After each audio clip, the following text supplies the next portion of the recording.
I'm calling her now. Let me try again. Because she's the one that's got the show tonight, you see. Okay, she's calling me back. Okay. Hi, Lady Trish. Yes, I can hear you. All right. I think we're going to have to do it like this.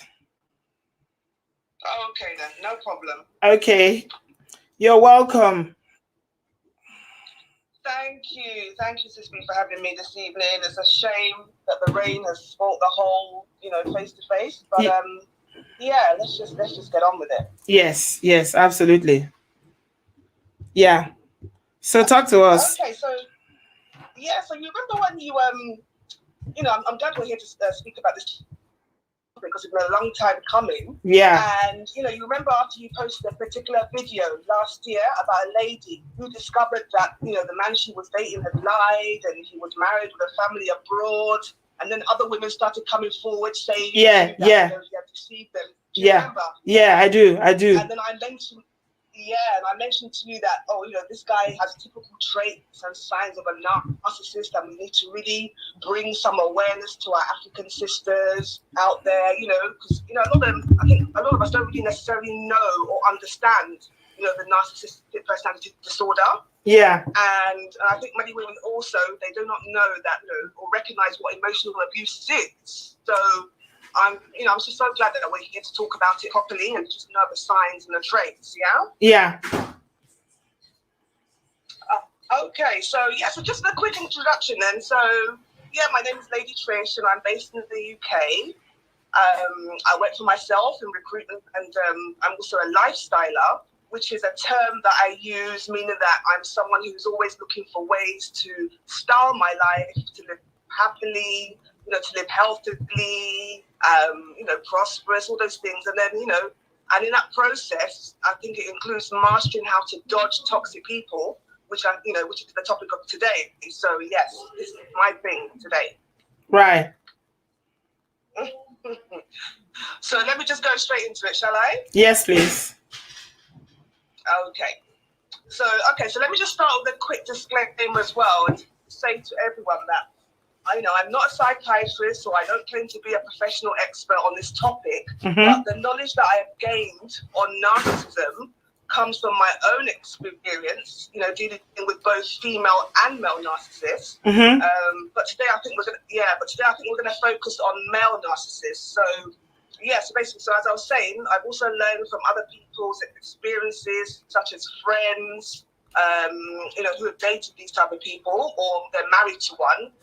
And I've also learned from family members who have also told me their own stories. And what surprised me the most is that all their experiences were almost identical.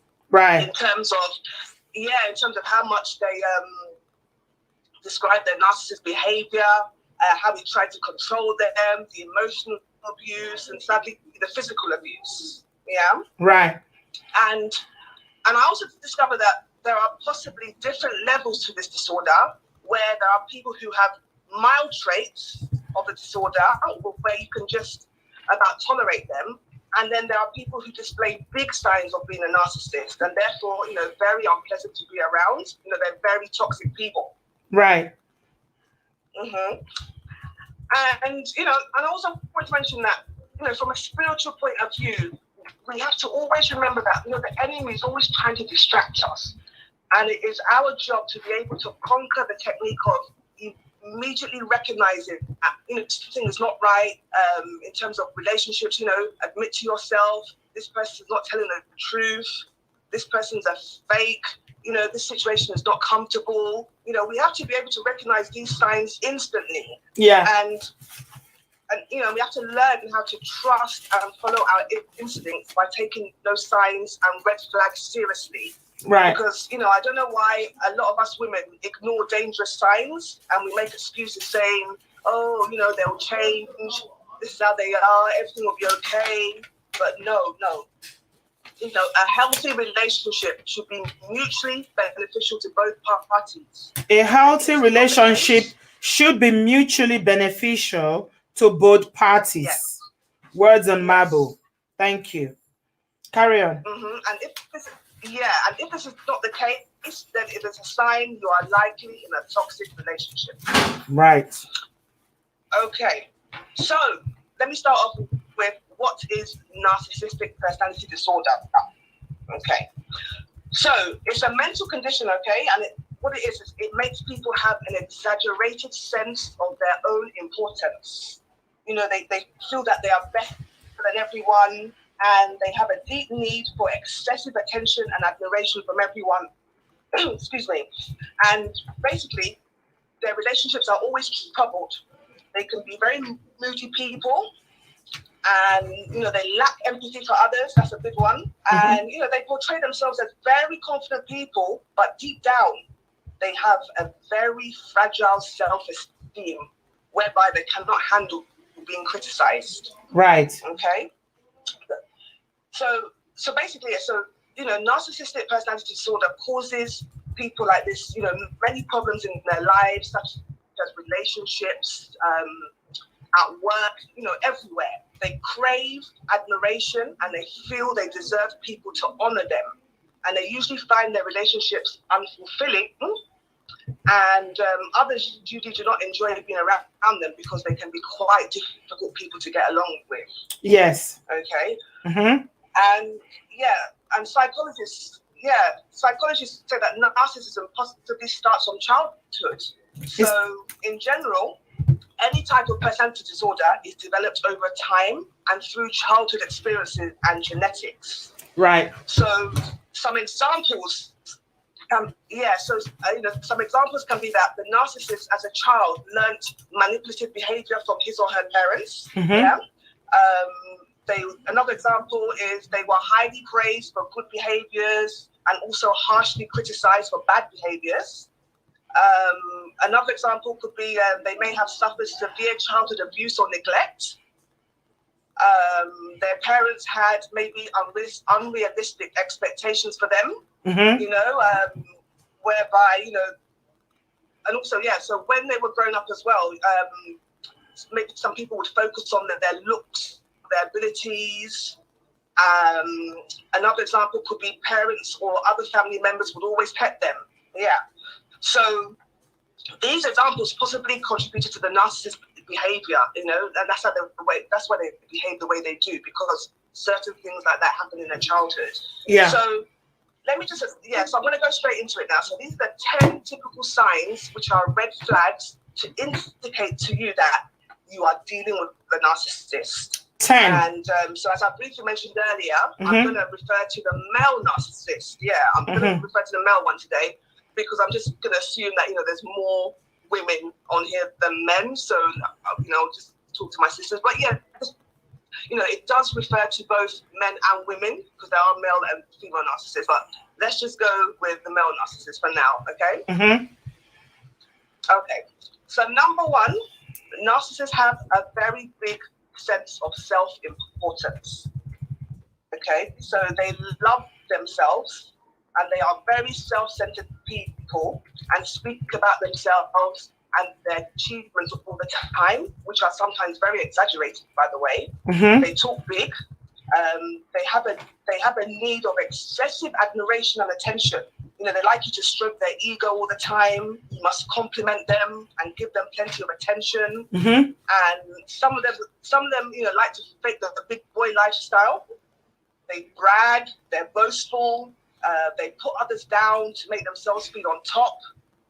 And, you know, when you try and speak about your own success to them, they're actually not very impressed. And they can even be quite sarcastic. So they can be quite sarcastic because it's not about you. It's all about them. It's all about them. Yes. Their own importance, their own exaggerated successes or whatever. It's all about their own importance. Okay. Yes. Yes. The world revolves around them only. And you know, when you're talking to them, most times they don't even give you a chance to take part in the two-way conversation. You know, you'll find yourself struggling to have your views and your feelings heard. And your opinion doesn't really matter to them. And you know, when you do get a word in, when you're speaking to them, if it is not in agreement with the narcissist, your comments are likely to be corrected or maybe dismissed or ignored. Yeah. And, you know, they're the type of people that feel so important, so they expect you to look up to them. And they, as I said, they portray a false image where they like to do things to impress others so that it will make them look good on the outside. So, for example, they like to impress people with their physical looks. They like to impress people when out socializing, impress people financially, materially. They boast to people about their profession, their academics, and so on. So in a nutshell, all they want is for people to think that they are so great. They are special. Okay. There's something amazing about them. Yes. Okay. That's how they think, yeah. You know, the sense of that self-importance is to give people the message that they are better than you and they are special and, you know, that they are worthy of everyone's love, admiration, and acceptance. Self-importance. So, yes, that's basically, that's the big one. So that's number one I'm going to put down. So number two, I'm going to say is they have a sense of entitlement. So they're the type of people who feel entitled to receive the best treatment from everyone. And, you know, they want respect from you and special favors. So, you know, let me give a quick scenario. So say if you're working with a narcissist at your job, you know, in an office or wherever, a narcissist believes he or she should receive more credit for doing the same work as everyone else. You know, that's how they behave sometimes. So with regards to special treatment that you know that they expect, a narcissist expects to be treated uniquely. And so, for example, they may demand the best seat at an event. They will not expect to queue up like everybody else. Another example is that they, you know, they could demand to be called sir at all times, or professor, or doctor. You know, if that's what they are. And, you know, you must put their title there. And if you make the mistake to insult them, they can become very nasty, very demanding. They'll lose their temper anyhow. If you don't do as they say, and you know everything has to be their way. You don't really matter to them. Yeah, narcissists they do not care about you at all, or people. You know, if you are in a relationship with them, you are just a supply for them to keep them going. That's how they see you. You are there to just fulfill every of their whim. Yeah. It's all about them. They are in the center. It's all about them. Yeah. Okay. Yes. Number three is they're very charming. Okay. Charming. Yes. So that's at the beginning. So I'm going to go into that. So basically, the ladies, when you first meet him, you know, you would experience something called the love bombing stage. Yeah. So before I go into the love bombing stage, though, I want to mention that a narcissist also comes across very sociable, friendly, and kind to outsiders. So, you know, that can make it harder for people to believe that they have an abusive side to them. Okay, so, yeah, so back to the love bombing stage now. So when you first meet him, everything will be so lovely. They will explode with so much love and attention onto you. Always calling, texting, taking you out. You know, they'll make you feel so wonderful. Yeah. They'll be complimenting you how lovely you look. They will make you feel, you know, just, you know, make your opinions feel like, you know, they're so interested in you. They will be happy to do what you want, go where you want to go on outings. They'll make you feel valued. They'll make you feel important and totally sweep your feet. Okay, and they move very fast in terms of telling you that they love you within a few days. They tell you that they love you within a few days. Yeah. A lot of women will tell you that, yeah, they tell you those things, or they'll start talking about marriage. They can just come with a marriage proposal and say, I don't want a relationship, I just want to marry you. Yes, exactly. And, you know, they'll talk about future plans very, very soon after meeting them, you know. So they study the things that you like and tend to also like the same things so that you will feel you have a strong connection together. Okay? Okay. This is their tactic to win your love, you know. They know what they're doing. So you're there thinking, wow, I found my soulmate, you know, we have a great connection. He's everything I prayed for. And, you know, you just feel so swept off your feet. But unfortunately, this is the technique that they use to later on control and manipulate you. Right. So yeah, as time goes by, you actually notice that he will gradually withdraw his interest from you, and he will begin to criticize you. He will begin to interrupt you when you are talking, and he may change the topic because what you're saying is rubbish to him. Your opinions are pointless. So when you go out to places now, he'll be looking elsewhere, whereby before all the attention was on you. But now, was on you. Yeah, but now he will purposely show interest. Yeah, he will purposely show interest in someone else and be complimenting them in your front to purposely get you jealous. Right. So this time around, they are working on your self-esteem. Yes. So that you start to lose your self-esteem. Right. Because when a woman is with her man outside and all his attention is on another woman, then it does something to their esteem. Exactly. Right. So, okay. Everything will just change because all that love bombing he was doing in the first place was fake, and because you did not know that this is all his nonsense plan to trap you for emotions, you then start becoming anxious and worried. You're thinking, why is he changing like this? And and that's the beginning of the nightmare. Basically, you've entered into. So you begin to feel it's all your fault. You become miserable. You start trying to make more effort to please him, and you even start doing things against your values so you can win back his attention. But it's all a waste of time because he's got you to a certain place in your emotions. So so that's another sign. Basically, they're very charming at the beginning, and then they change and start doing things to hurt you without having any consideration for your feelings. Right. Which takes me to sign number 4. Before you go to 4, Lady Trish, I want you to talk a little bit more because as ladies, we are very emotional beings. The way we are created, we are created with deep emotions and we have emotional intelligence as well. And when a man tells us things, people say that the way to get a woman is, but by telling her sweet things, we move by what we hear. Okay.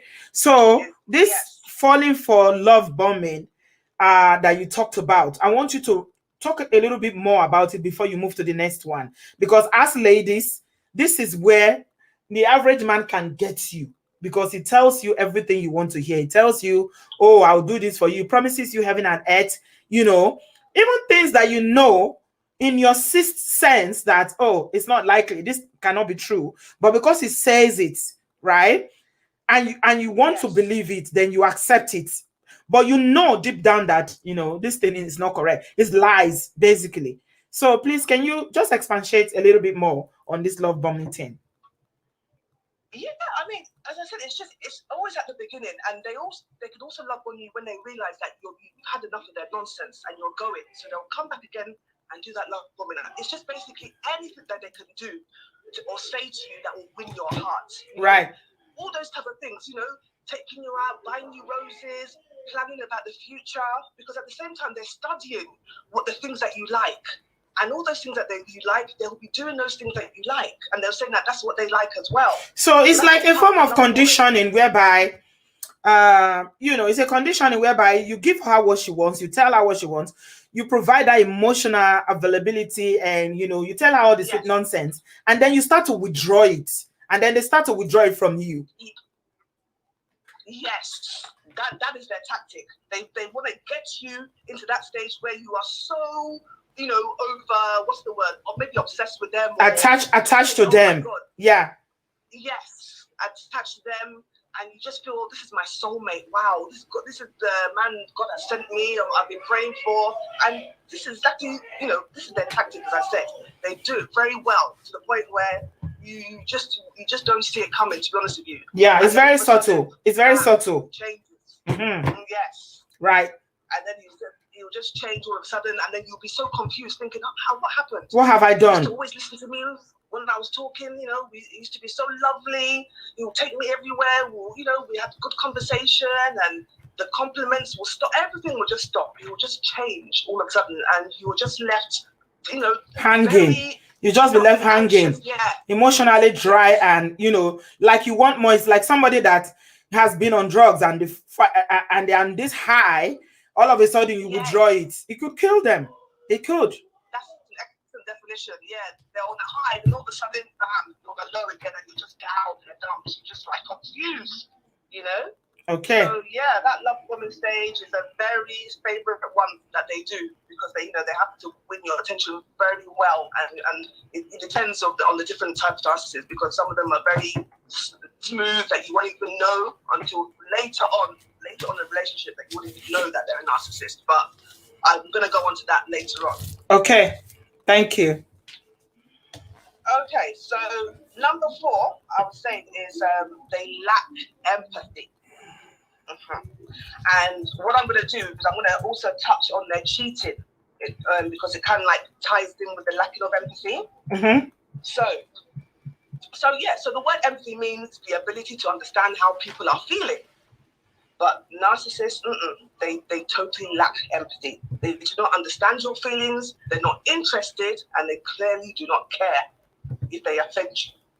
So these type of people are unable to feel any type of empathy for anyone. So if you've gone through a loss now, or any pain, or you're ill, for an example, his reaction will not come across as understanding, you know. So basically, so if you're going through anything serious, you will never come. You're on your own. You're on your own. Don't expect some emotional support. No, because when they see that you need empathy and attention, they can't handle it, and they will now turn the whole situation around to get attention for themselves, because they are being ignored. Yeah. So because you're going through something and the attention is on you, you know, they don't have time for that. So they have to do something to get the attention back on them. Okay, so they cannot put themselves in anyone else's shoes, even their own children. Yeah. Somebody is asking in the comment section, is there a difference between Patsy is asking, although we haven't come to that yet. We will come to your question. We'll allow people to contribute later on. But I just want Trish to go through it because she's just on a roll now. But this question, before I lose it, thankfully, thank you, Jesus. Finally, the enemy did not want our sisters to learn tonight, but the devil is a liar. Patsy is asking, what's the difference between a controlling man and a narcissist? Or are they the one, or are they the same, or whatever? Yeah, are they the same, or are they different? Controlling and narcissist. To me, they're the same. They're going to have those traits and signs that we're going to go through, because for one that are controlling, they will definitely have these signs that we're going to go through. Definitely. Yeah. Okay. They are the same. Right. Carry on, sis. Okay. So, as I was talking about, so if I give an example, like when a narcissist is sick now, you will see them make the biggest deal out of their illness. And if you don't pet them, you're in trouble. They will say, you don't care, you're selfish, you're mean, and they may even say that their ex used to do this and do that to care for them when they were ill, just to annoy you. They'll bring their ex in now. They bring their ex in and tell you what their exes used to do for them that you are not doing, comparing you to their exes. Right. Yes. Right.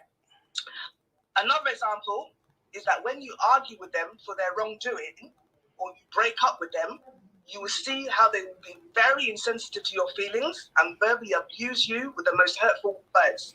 And all the things that you've confided in them, they will throw it back in your face and make you feel so terrible, So, they have no empathy at all in every manner of them. So I'm going to give another example as well. So in comparison to a normal-minded person, who is not a narcissist, So let's say you said something and offended your friend, again, who is not a narcissist. So that friend will probably call you aside privately or call you on the phone and later on and tell you that you offended them. Yeah. But a narcissist now, he will never wait for the right time and place to confront you for offending him. Yeah. He will blast you there and then in front of everybody without any consideration for your feelings and just disgrace you big time. Right. That's how they operate. Embarrass you in front of your friends, family, anybody. Yes, all that. They're very good at that. And, and if you later on confront him that you didn't like the way he disgraced you, he will say you were the cause and it was your fault. It's your fault. Yes. He will blame you for what happened. It's like if a man that is physically abusive to his partner that says, oh, after beating her, he will say, oh, look what you've made me do now. Look what you've made me do. Yeah, I'm going to come to that. I've got an example of that as well. Okay. So don't even think by confronting him you will not do it again, because he surely will. Right. They lack empathy in every situation. So you remember Blessing's story, who when her husband left her in Canada with 2 young children. Yes. And I remember you were saying, on that live stream that to the men out there, you were saying, men, please be considerate. Look at what Blessing's going through. And I was saying to myself, I said, wow, narcissists do not have the mental capability to care for how another person will feel if they do something. Right. And you remember how Blessing's husband decided to upload the picture of his wife in Nigeria on his WhatsApp profile pic, remember? Yes. Yeah. And knowing well that Blessing would see it, of course, but yeah. he didn't care. Yeah. He did it to pain her, probably because, to get her back, maybe Blessing said that, I think Blessing said they've been constantly arguing on the phone over his dishonesty. So he put the first wife's picture on his WhatsApp just to annoy her. I'm very sure of that. So, narcissists do things to promote their happiness, and they do not care if this does not make you happy along the way. They don't give a toss. Okay. So let me move on to the cheating side as well, since we're on this lack of empathy. Okay. They cheat a lot as well. So, as I mentioned before, they hunger for admiration and attention. And this leads them to cheating with multiple partners, which gives them so much excitement for some reason. They're very flirtatious.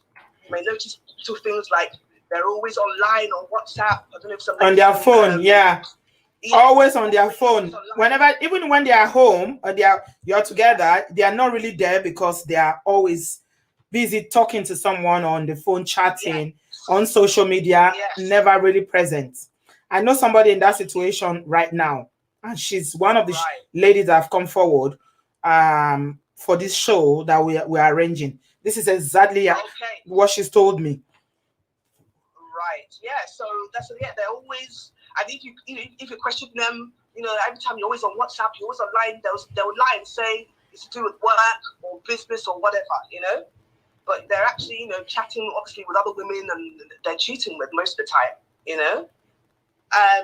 even though they may keep a steady or long-term relationship with one woman, but there will always be other women, other alternatives out there. Yeah. So faithfulness is out of the question. Yes, exactly that. And then when you catch them out, trouble. You will even think you were the one that cheated on him. They'll turn it around. They'll turn everything around. I'll probably blame you and say it's your fault. It's your fault. Yes. He will belittle you. He will abuse you, insult you, saying that you cannot control him. He will tell lies and make up stories and say things like, they'll start saying, "No, I know about your past anyway." You are describing this woman's partner.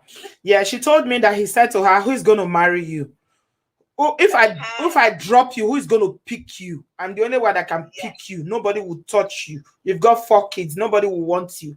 You are the one that will pay my bride price. You are the one that should come and marry me." I hope she's watching. Yeah. This is what she's dealing with. This is a woman that has a 2-month-old baby. Oh gosh. Yeah. Wow. Yeah. Yeah, no, they'll just cause confusion and throw everything back at you because you caught them cheating. So, they'll make sure to tell you that, that's number one. They'll make sure to tell you that they have so many women chasing them, and they'll tell you off for misbehaving and saying that they will drop you if you continue to stress them because you're catching them out cheating, so you're stressing them basically. That's what they're saying. Mm-hmm. And and they'll even show you the pictures of the women that's queuing for them. That are better than you. They'll say they got other women that are better than you that they are talking to. So you should be happy. Yes. You should be happy that they are with you. You've got it all in one, sis. Yeah, it's from all these ladies I talked to. I'm telling you, I didn't know the description before, but as you are describing it now, and you're giving examples, I'm just putting the dots together about what these women are telling me. Yes. I'm telling you about women that are broken. They are completely broken. They are crying every day, calling me because they are in the situation. I've got a few of them. Oh, really young women. Yeah. Yeah. Yeah. They will make will make you feel so small. You know, they say things such as, you know, they've dated rich, intelligent, beautiful women who are lawyers, you know, doctors. Yeah, who are doctors. Yeah. Who are you? Yeah. You can't compare. That's what they'll say. They'll be so rude at talking to you with no respect, and, you know, just be attacking you without any consideration for your feelings, simply just because you caught them cheating or doing something that really exposed them. Right. So, you know, deep down, I actually believe narcissists know that. I think they hate women, you know. That's the way I see it. Yeah, some misogynist behavior is going on there. Yes, misogynist behavior, exactly. Exactly. Okay, let's quickly move on. So number 5. Yeah, we're in a class. Are you ladies taking notes? This is serious learning we're doing from Lady Trish tonight, man. Okay, let's go. Thank you, Lady Trish. Oh, you're welcome. So so number 5 is that they are big time users. Okay, so basically a narcissist's sense of entitlement, you know, combined with their lack of empathy, makes them very ripe for taking advantage of people, you know, for their own benefit. So going back to the example where I briefly mentioned, like if you're at a job and you work with a narcissist, you know, you have a narcissist boss, they may work you to the ground without giving you the respect or compensation you deserve. Right. Also, if you start a business with them, just know they will work you like a slave. They will help themselves. They will help themselves to the business profit anyhow. You know, just be eating the profit, taking, you know, not asking nothing, just do what they like. So, going back to the using side of them, narcissistic men go for nice, kind women who can give them what they need, which psychologists call source. Yeah. So source. Women who source, like, you know, SOURCE, source. Right. Yeah. So you are sourced to them really, because they're going to be taking from you. So you're sourced to them. Is that the one they also call empaths? People who are empaths. Yes, empaths. Yeah, empathetic. Empathetic. Yeah. People who are empathetic. Yeah. Yes. Okay. So another example for source could be money. That's a source. They want compliments from you, because that gives them source as well. Their ego gives them source. Yeah. Gifts, you know, they're all source to them. They love it. Okay. Yeah. And so a lot of narcissist men, they live off women. You know, they're gigolos, big time. You know. Right. So they expect the women to pay for everything in the long run. Yeah. So at the beginning, at the love bombing stage, they may pay a little bit at the beginning, the love bombing stage, but in the long run, no, they don't have any shame. They'll borrow money from you, for example, like money for rent, money for petrol, money to buy clothes, whatever, and they will never pay you back, you know? So, you know, and he will also expect expensive gifts from you for his birthday or Christmas, and, you know, the narcissist will make sure he uses you well. He uses you properly. Your eye will see pepper from being used. You'll be so used that there will be nothing left again. Nothing left. They'll drain you. So, you know, whereas if you are there thinking you're helping him after all, you know, you're both in this for the long run. No way. No, it's all a game for the narcissist to get anything he can from you. And they can never feel your pain, even if you call them to tell them this is how their behavior is making you feel. No apology, nothing. Nothing. They don't give a toss. It's nothing to them. So basically, they take advantage of others to get what they want. So So number 6. Yeah. Okay. They're very arrogant. Arrogant. Very arrogant. Yes. So they say that arrogance is actually a mask used to hide the fear of being judged. Yeah.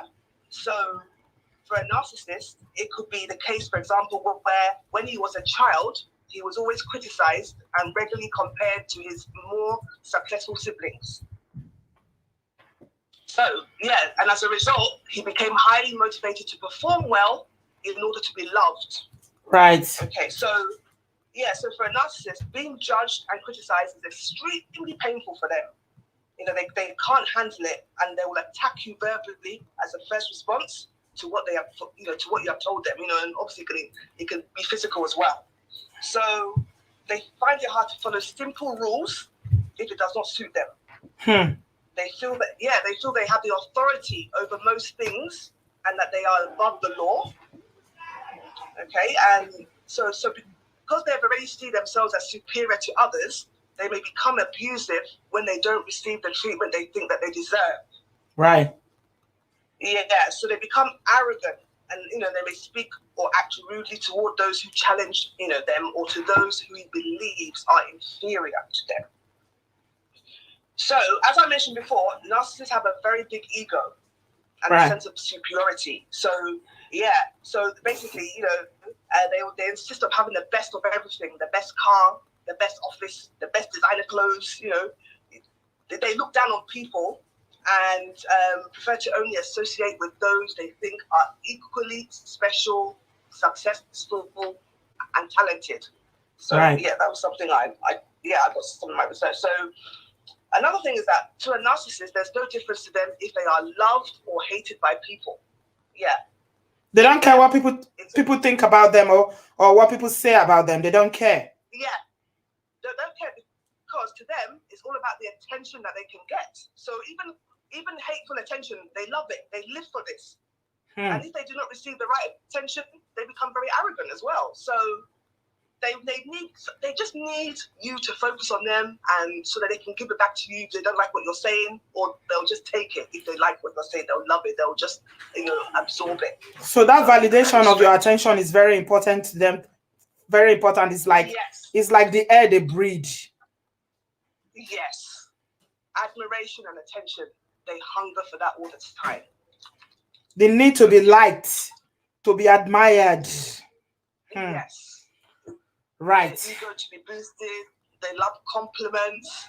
They just think that on top of the world when you give them those type of compliments. Exaggerated egos. Yeah. Yes. Exaggerated egos, exactly. Right. So that's the arrogant side of them. And then number 7 is they have controlling or manipulating behavior. Yeah. So this is a very common sign. So, when I mentioned in sign number 3, where they are charming at the beginning, a narcissist will at first try to please you and impress you, but eventually their own needs will always be number 1. Yeah. They are bullies. They shout a lot to get their own way. They have aggressive behavior. They like shaming people, very sarcastic. They're calling you names. They try to scare you. They force you to apologize over something that was not your fault. And that takes me back to Ella's story. The other day. Yeah. She said her husband would beat her and tell her to say, I'm sorry. Yeah. Imagine. Yeah. Imagine. Yeah. So, this is how they are. They intimidate you, threaten you, exploit and use you to gain something for themselves. And again, going back to Ella's husband, he married her to cover up for his, his homosexuality by the looks of it. Yes. So they do things out of selfish gain. Yeah. Right. And, all of this controlling and manipulation is to keep you beneath them so that you can feel, so that they can feel that they have power and control over you. That's what they're, yes. Yeah. So it's all about power and control. Yes, definitely. So if you're dating one, so, you might find yourself trying to prove to them that you're a good person, maybe because he has been accusing you of all of the things that he's been doing, such as lying. Yeah, or cheating. Cheating is very common. Yeah. Cheating. The lady that came yesterday said that the husband was always accusing her of cheating. That was Grace yesterday told us about how the husband was always accusing her. Even anyone she goes to talk to, she'll say, oh, it's because they are interested in you. It's because you are cheating. That's why. Yes. Yeah. No, that's what they'll do. Yeah, they'll accuse all these things, because of, I don't know, these men. Basically, all of this mess is just to mess your mind, basically, to make you lack self-esteem and totally manipulate you. As I said, they're very toxic people. They talk down to you and talk to you as if you're a child as well. I've heard a few of my friends say that their exes used to talk to them as if they were children, and it's like, wow. 3 friends have said that to me. So there's a lot. You talk to you as if they are your father. Yes. So yeah, sometimes you say to are you my dad? Why are you talking to me like that? So, and they can also be very critical to you. So, for example, out of the blue, they can start criticizing you, your dress sense, your hairstyle, your makeup, just to make you feel inadequate and very uncomfortable with yourself. Again, another tactic of controlling you, manipulating you. So, they just feel that they own you, just like an object. As far as they're concerned, your job is to serve them, submit to them, and worship the ground that they walk on. And as I said before, narcissists go for women with kind and good hearts. Empaths. Yeah. Yes. Women who are giving.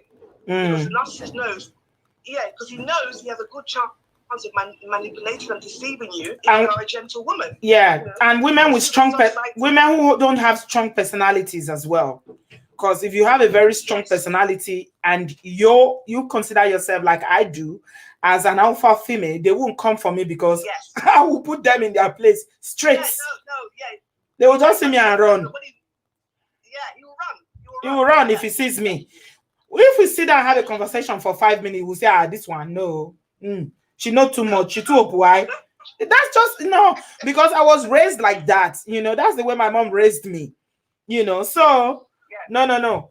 They won't come for someone like me.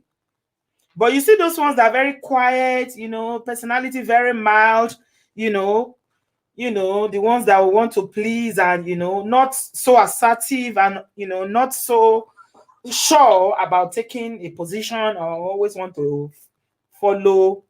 Yeah. You are their now be their suya. I go chop una. Chop una. We too up why we know too much. People like us. We too know. Too know girls like us. Narcissists go run from us. Sorry, Lady Trish. I just wanted to laugh a bit. Oh. So again, referring back to Blessing in Canada, you remember on the live stream, a lady friend of Blessing called in and to verify that Blessing's story was very true. Yes. And that Blessing was living with her at one stage. Yes. Her husband. Yeah, but Blessing's husband managed to manipulate her to move out of that lady's house. Yes. Yeah. Yes. That was you are a very attentive listener, Trish, I must say. The things you remember about this show, even me, the host, I don't remember some of them. Honestly, you are a good listener.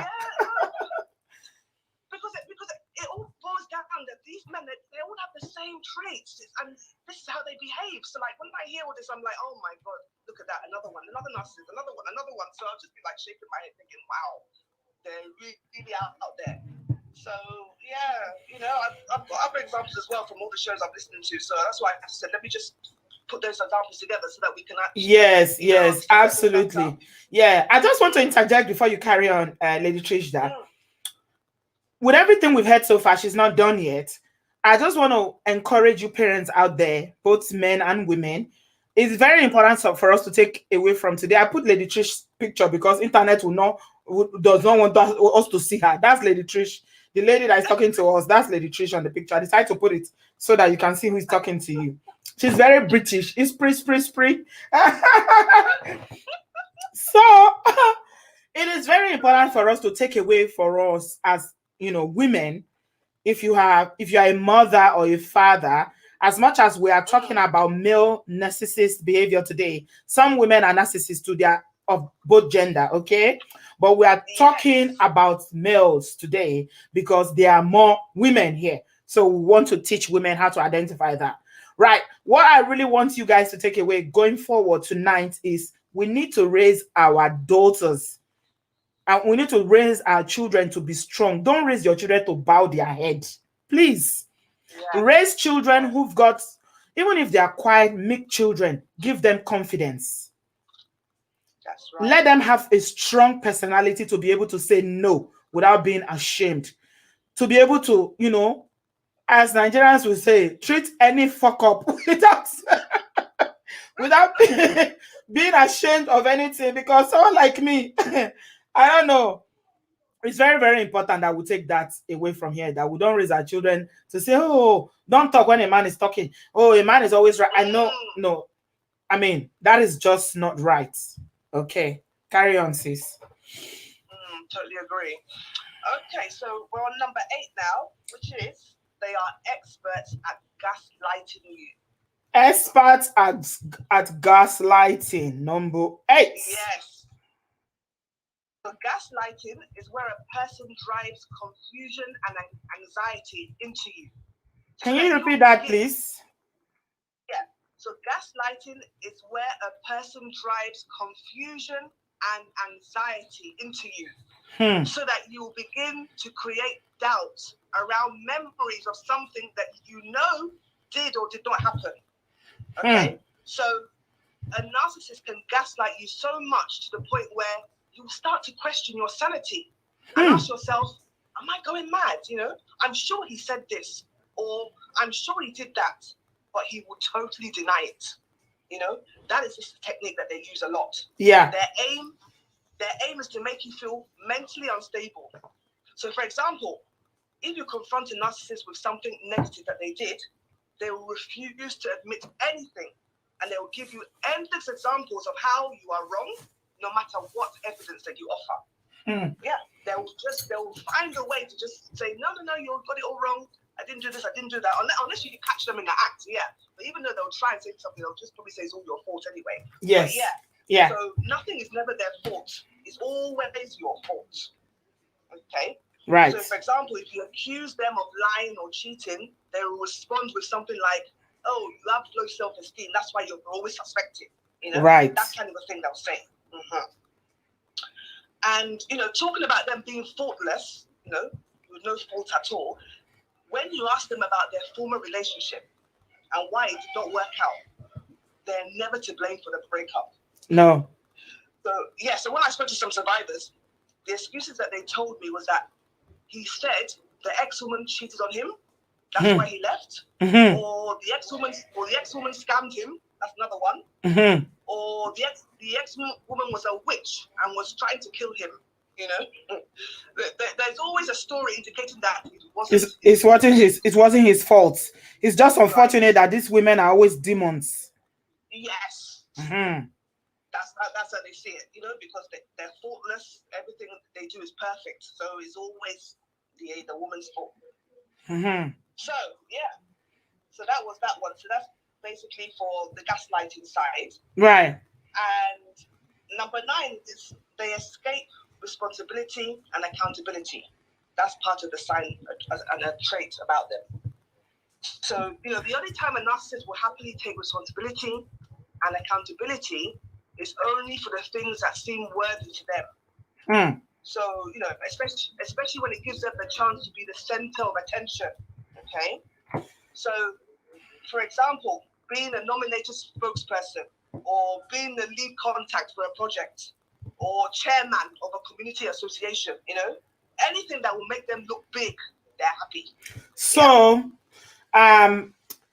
with this point that you've made here, I have something. I spoke to a lady today. She's going to come on the show because she wants us to learn from her own experience as well. She said that she's an imported wife again. And unfortunately, her case was really, really bad. But the guy wanted children. But when the babies came, he didn't show any interest at all. No interest at all. So the responsibility of, you know, children, looking after a baby or anything like that, he was the one that literally wanted these babies from day one. But he never ever took any responsibility for them. Yeah. So yeah, he will come across like he wants children and everything just to trap her or whatever, you know, so that she's always connected to him, you know. But as I said, they're irresponsible, they lack empathy. So these children, they take too much attention, don't they? When children do, yeah, so they don't like that. She said to me that she was going to leave the baby with him once to just walk to the doctors, and he said to her, So when you were giving birth, did you think that you are going to be leaving your baby with somebody to go somewhere? This is his child, though. His child, just to go to the doctors that is 5 minutes from their house. The man said, no, no, no, no, no, not gonna happen. Typical.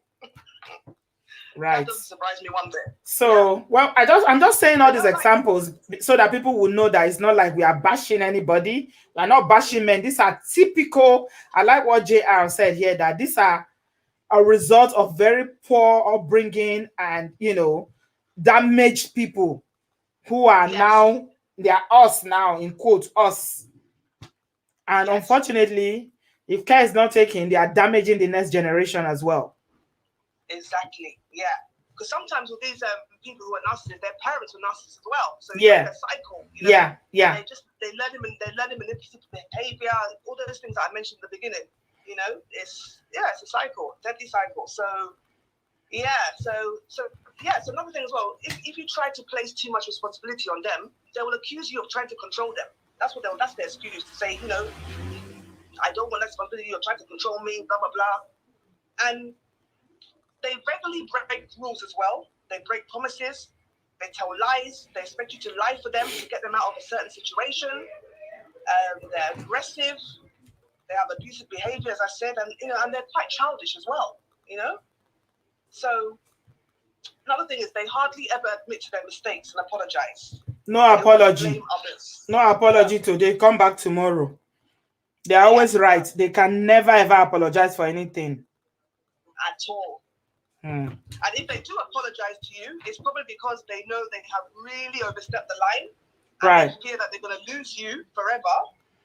And if they feel that you are making them beg you too much, they will despise you for this, and you will pay for that in the long run. So they'll get you back by causing you more frustration and also all kinds of emotional torment. Manipulation. Yes. Okay. Yeah. So, they think they're right about everything. So arguing with a narcissist is a waste of time. Well. They will sap you of that energy. There's no discussion. There's no saying it from another, like empathy is everything about having a discussion. Yeah. Being able to see something from another person's perspective. If you cannot, then how can we have a conversation? There's no conversation. Exactly. Yeah. They will never accept your point. So it's a waste of time arguing with them.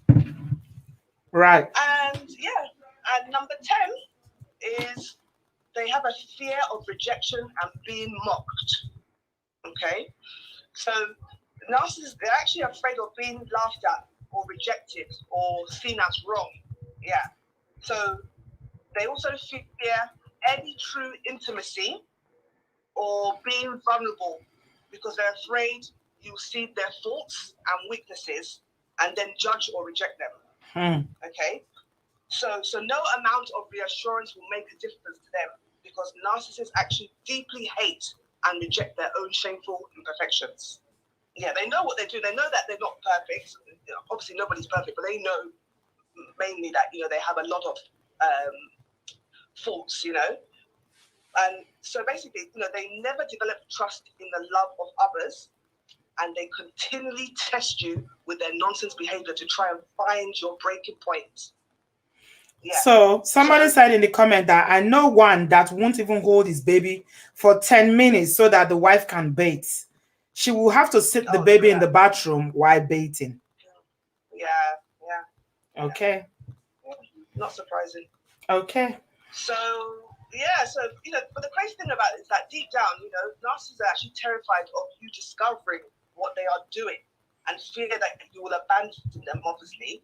So, but because you will come to a point where you say to yourself, look, I'm done with all this nonsense. And when you insist that you do not want any more to do with them, they will make it their number one goal to hurt you for abandoning them. Somebody's asking, what's the way out? Leave. That's the way out. Leave. Run for your life. Run for your life. Yeah. There's no way out. You can't change them. So, what do you think? Yeah, they never change. They can't change. No, if you like, stay 20 years. They will never change. So if you love your life and you don't want your everything about your life every esteem you have as a human being stripped down to zero. Run for your life. Yeah. So you know they take rejection really, really quite harshly. It's like, you know, when you insist that you do not want anything to do with them again, you know, they will make it, as I said, their number one goal to hurt you for abandoning them, because you severely damage their ego. And this causes them to be furious with you. They will hate you for doing them so wrong. You know, because remember, nothing is never their fault, you know? Yeah. He will say you caused the breakup. So everything will be turned around on you. And to pain you even more for breaking up with him, they will do something what psychologists call smear campaign. I don't know if anybody's heard of that.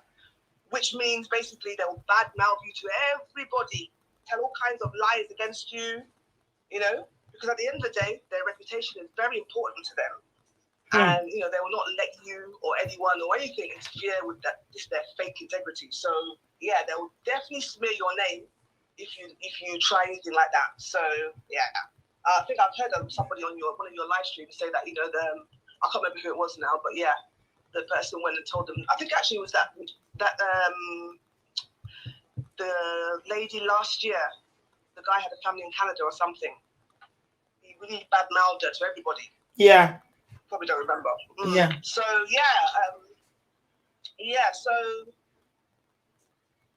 another thing they do when you break up with them is they will immediately start dating someone else just to make you feel jealous. Right. Yeah. They'll start dating someone else to make you feel jealous. That's not going to last. Yes, it will never last. No, it never does. Their relationship never lasts. You know, and by moving on so quickly, this usually will help to heal their silly ego, you know, because they just cannot handle rejection, as I said. And they will even make sure you know that they have someone new, and it's likely that the new person, you know, the new woman, is a doctor. The new supply was the one he was cheating on with you. Yeah, it's usually that. So, yeah, so they say now go back to exes. So let me give you an example, actually. An example scenario. So let's say you've had a big quarrel with him. He's disappeared. You haven't heard from him for some days, weeks, or months. So what he's possibly done is contacted his ex and pretended that he wants to give the relationship another go. And she's made that mistake now by accepting him back. Meanwhile, you're there wondering, where is he? You can't get hold of him on the phone. He's not returning his messages, and so forth. So he knows very well that you're concerned, and he's very happy that you're looking for him, and he's happy that he's punishing you for keeping away. So this is another form of emotional abuse and control. You know, they'll just ghost you. Yeah. Okay. So you remember Ada's story? Another example I remembered. When she explained it. She explained she met a wonderful guy on a dating site, and then sometime later he ghosted her. And I wouldn't be surprised he probably went back to an ex or a new woman. He caught that STD and then had the cheek to come and blame it back on her. Remember? Yeah. So as I said, narcissists, they never take the blame. It's always your fault. So, yeah. Oh, so Ada was dealing with a narcissist. I think so, yeah. I think so. Because most of the things that you mentioned now, he exhibited that he was bringing his exes up all the time, comparing them. Yes. Actually, I said to her that she was in a relationship with two people. He kept talking about his exes and comparing them and always talking about her. And then comparison, lying about her, giving him, some STI that she didn't have, Exactly. So, imagine marrying him. It would have been a nightmare. That's why I say she dodged. Oh. She really dodged. God saved her. Lucky escape. Yeah. And another thing I wanted to mention is that when you leave them, just know they will always find a way to monitor you. Maybe on social media, they'll maybe drive past your house, and he also tell his friends to monitor you and report back to him. That's another one that's quite popular when I speak to people. So, they're stalkers. They're stalkers. They'll keep monitoring you. I know somebody that's happening to now as we speak. Right. She's not here now. I wish she was here so she can hear, because this man keep monitoring her. Everything she's doing, he's right there. He's right there, watching her, checking her social media. They are no longer together. They are divorced. Wow. Yeah. That's what they do. Yeah. And when they attempt to beg and convince you to get back with them, psychologists call this hoovering. Yeah, it's a hoovering technique. You know when you hoover the floor, yeah? Yeah. And so basically, he's emotionally pulling you back to him, and the love bombing process starts again. If you make that mistake again to get hoovered back into his life. So, what will happen is that second time round when he's hoovered you, you find out the relationship is even more toxic. Oh my gosh, Lady Trish, I think some people are trying to find some justification here. Linda is asking, but does it mean if a man has 2 or 3 of these characteristics in him, automatically, does that make him a narcissist? Does it make him a narcissist? Well, to be honest with you, as I said, sometimes there's high levels and there's low levels, because there's the low level narcissists are the ones that you can actually tolerate them. They're bearable. But then there's a high one. So the more traits they have, the more you get. They're more higher. They're more very difficult to be around. So so basically you have to just keep watching the signs, watching the behavior and stuff. And you as time goes by, you will work it out for yourself. You'll just come to you like that. Like, oh my God. Yeah, I mean, I would say that it's up to you, Linda. It's up to you what you think you can take. Yeah, some people's level of endurance, tolerance and endurance is different. So it's up to you. Nobody's asking you to go and leave your man or leave your partner, but it's up to you. If the relationship is serving you, you can live with it and you are okay. You can tolerate, because I feel like this sort of a question is like, you're looking for somebody to validate or to give you an escape route to say, oh, it's only got 2 or 3, so I don't need to leave. At the end of the day, this is your decision. When women come to me and say, oh, I don't know what to do, he's doing this, he's doing that, I say, what do you want to do? I never tell anybody. I used to, but not anymore. I've learned, I've grown, and I feel like I've graduated now, so I no longer, let me put my camera on so people can see. I have grown, I have graduated. If you come to me now and tell me you did this, I did that, I will listen, and then I will ask you, what do you want to do? I'm not going to tell you what you should do, because at the end of the day, there's no point telling you what to do. You are the one in the situation. I'm not in your situation. So I don't know what you want to do. You're an adult. So you tell me what you want to do. What I can only do for you is to give you the tools. I give you the information. But last, the decision is yours. Yeah. That's my summary. Totally agree. Yeah. Yeah. So, okay. Yes. Let me just conclude then. Okay. Then we'll share the link. Yeah. People are so eager to ask questions. Yeah. Oh, wow. Yeah. So in conclusion, they have a big sense of self-importance. They have a sense of entitlement. They're charming at first. They lack empathy. They're big-time users. They're arrogant, controlling and manipulating behavior. Experts at gaslighting, and they're not accountable, and they fear rejection. So that's just basically in a nutshell. Yeah. And the way I see it is that they do not generally like to see you happy. They're very envious people as well. Yeah. So yeah, he's more happy to see you down and depressed, because it's all part of their selfishness and wickedness. They're consumed with hatred, envy, and anger, which is why they act the way that they do. And they're very quick to lose their temper, as I said, and get angry if you do not worship the ground that they walk on. And yeah, so they will take everything from you, emotionally and spiritually. They're like vampires. They will suck the life out of you in terms of draining your energy, draining your happiness, draining your finances, just draining everything. They don't care about loyalty, honesty, or love. They hide their toxic personality in the beginning, as I said, but their true colors always comes out. Always. It will over time. Time shows. Time will show everything. Time will tell everything. The more you suffer, the happier they are. Believe it or not. Yeah. They have no soul. Yeah. Linda, you have your answer. The more you suffer, the happier they are. So yeah, it's up to you. The level of suffering, choose your suffering carefully. The level of suffering that you can take is up to you. Right. Okay. Thank you so much, Lady Trish. One more thing, sis. I remember when Sister Jessica told her story last month about... She's actually here. Jessica has been busy typing. Seriously. Wow. You know, this is her area. She's so passionate about this narcissist behavior because, oh my God. No, I can imagine. She's here. Jessica is here. Yeah. Oh, hi, Jessica. Yeah, she said that she was saying that these people are not so much mentally disturbed. It's more of a spiritual thing. Yeah, she did. Yeah, she did.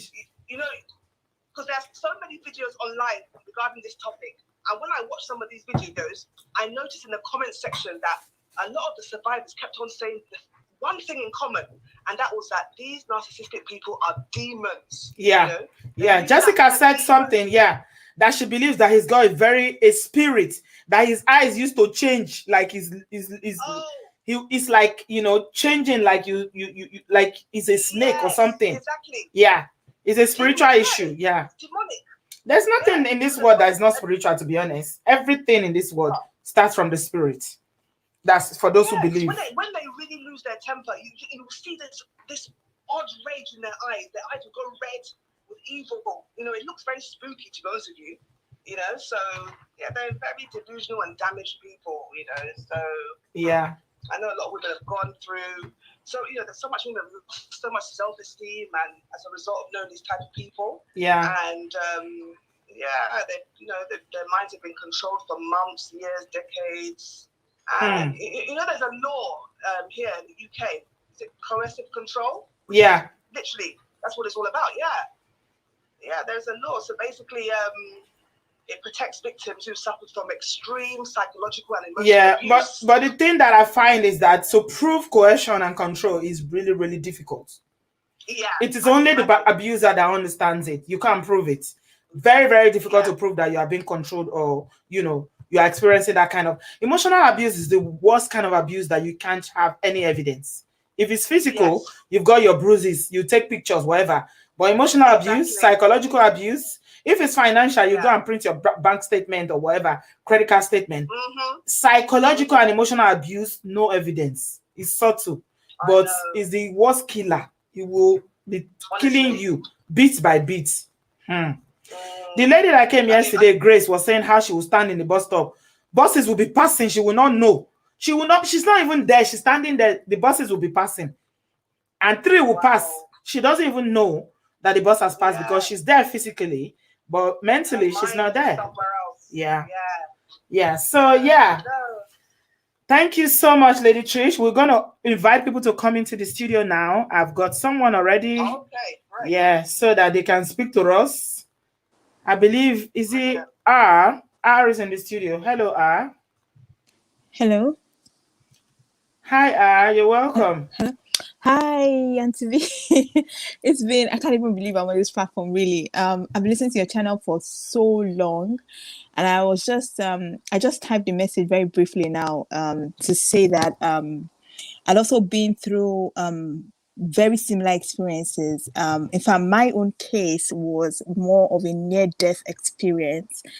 I got out, luckily for me, in 2019, and it was extremely traumatic to the point where I'm still recovering, honestly. But I'm just going to touch on little bits and pieces of what was discussed today without going into so much details of mine. Mine is a kind of story. It's a life story, honestly. It's a kind of story that would make you teary. No matter how tough you think you are, you will be teary, and it's a testimony.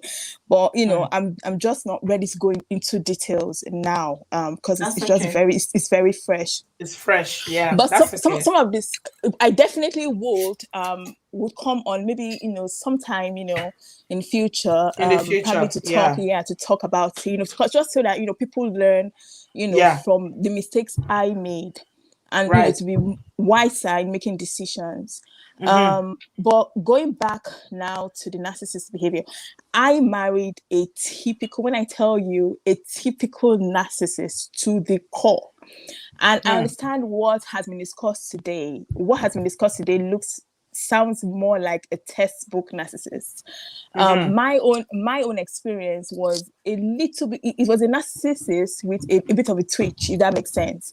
So he would pretend. There was a lot of pretending with him. There was a lot of lies. There was a lot of deception. So he would pretend to have empathy, but then there's no empathy. I'll give you instances as I'm going along. So there are instances where I would get jobs and he would go on to sabotage my job. So he would, I was under very heavy control, I would say, and manipulation. I was really manipulated to the point where I would lose a job. And the instance where I lose a job, he would either get a promotion or a salary increase at the moment. Initially, he would seem as though, you know, he has feelings, and then he's sad, and then he's sort of sympathizing with you. But then as soon as he gets something going for him, it's like, you're on your own. I have no business with you. The way the emotions will just switch. Like, I'm like, oh, okay, what's going on here? You know, so, and also the reason why I'm also saying some of these things also is because I had to go to a domestic abuse group for about a year to help me, you know, come to terms with what I went through, because it was a lot. It was a lot. And I started hearing other people's experiences. So in terms of, you know, it was there I got to find out that some narcissists tend to go for the very intelligent ones, the alpha females, because I consider myself as an alpha female.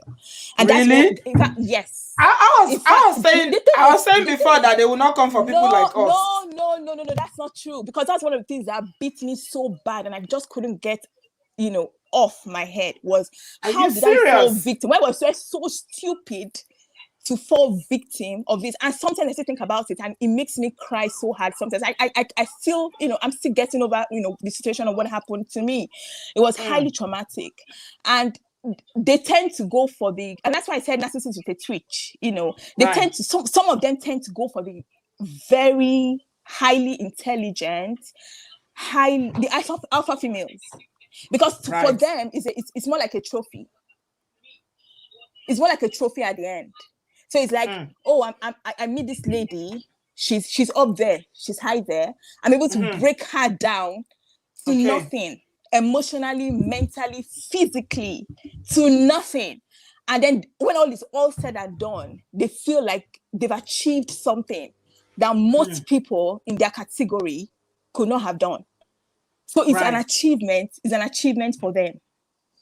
In terms of I've gone through it all. Is it gaslighting? In fact, at the end of the day, my own experience was also intertwined with Jazz as well. Because when I look at the whole thing, I tell myself there's no how he could have pulled this off. This was actually a marriage, by the way.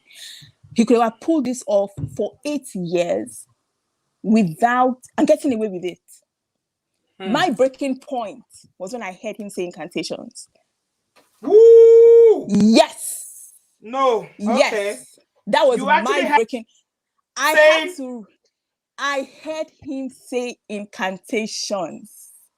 And the thing is, even after I heard him say the incantations, I didn't realize it, because the kind of upbringing I had, I was brought up in Nigeria, obviously. I'm based in the UK, by the way. My parents were quite well to do. So I went to one of the most expensive schools in Nigeria, from nursery to university. So I was so sheltered, you know, while growing up. I was so naive. I hardly took public transport. I had drivers take me around. My dad was working he was a big executive in one of the banks. So, you know, we lived quite comfortably. And I was so sheltered, and I didn't know the way of the world at all. At all. I had absolutely no idea. Believe me, I watch Yoruba films. I do watch Yoruba films, but it's different, because, you know, when you hear incantations on TV and when you hear incantations in real life. This man I married grew up in the village. Let me put it that way. He grew up. How did you, a sheltered girl born to a rich family, end up with a village boy? Honestly, and that's why I don't always go into too much details of what happened and how it happened. My parents saw red flags. They couldn't say anything. Nobody could do anything about the situation. They just had to allow us to get married. People saw red flags on the wedding day, before the wedding day. People kept telling me, but why would you marry this person. Everyone that saw us together knew something was wrong with this. The jazz was already working then. Yes, if he was using jazz, it was already working. Absolutely. That's why you didn't listen to your parents. I know it's not even I didn't listen to my parents. My parents could not say anything. They saw the red flags themselves. They couldn't stop it.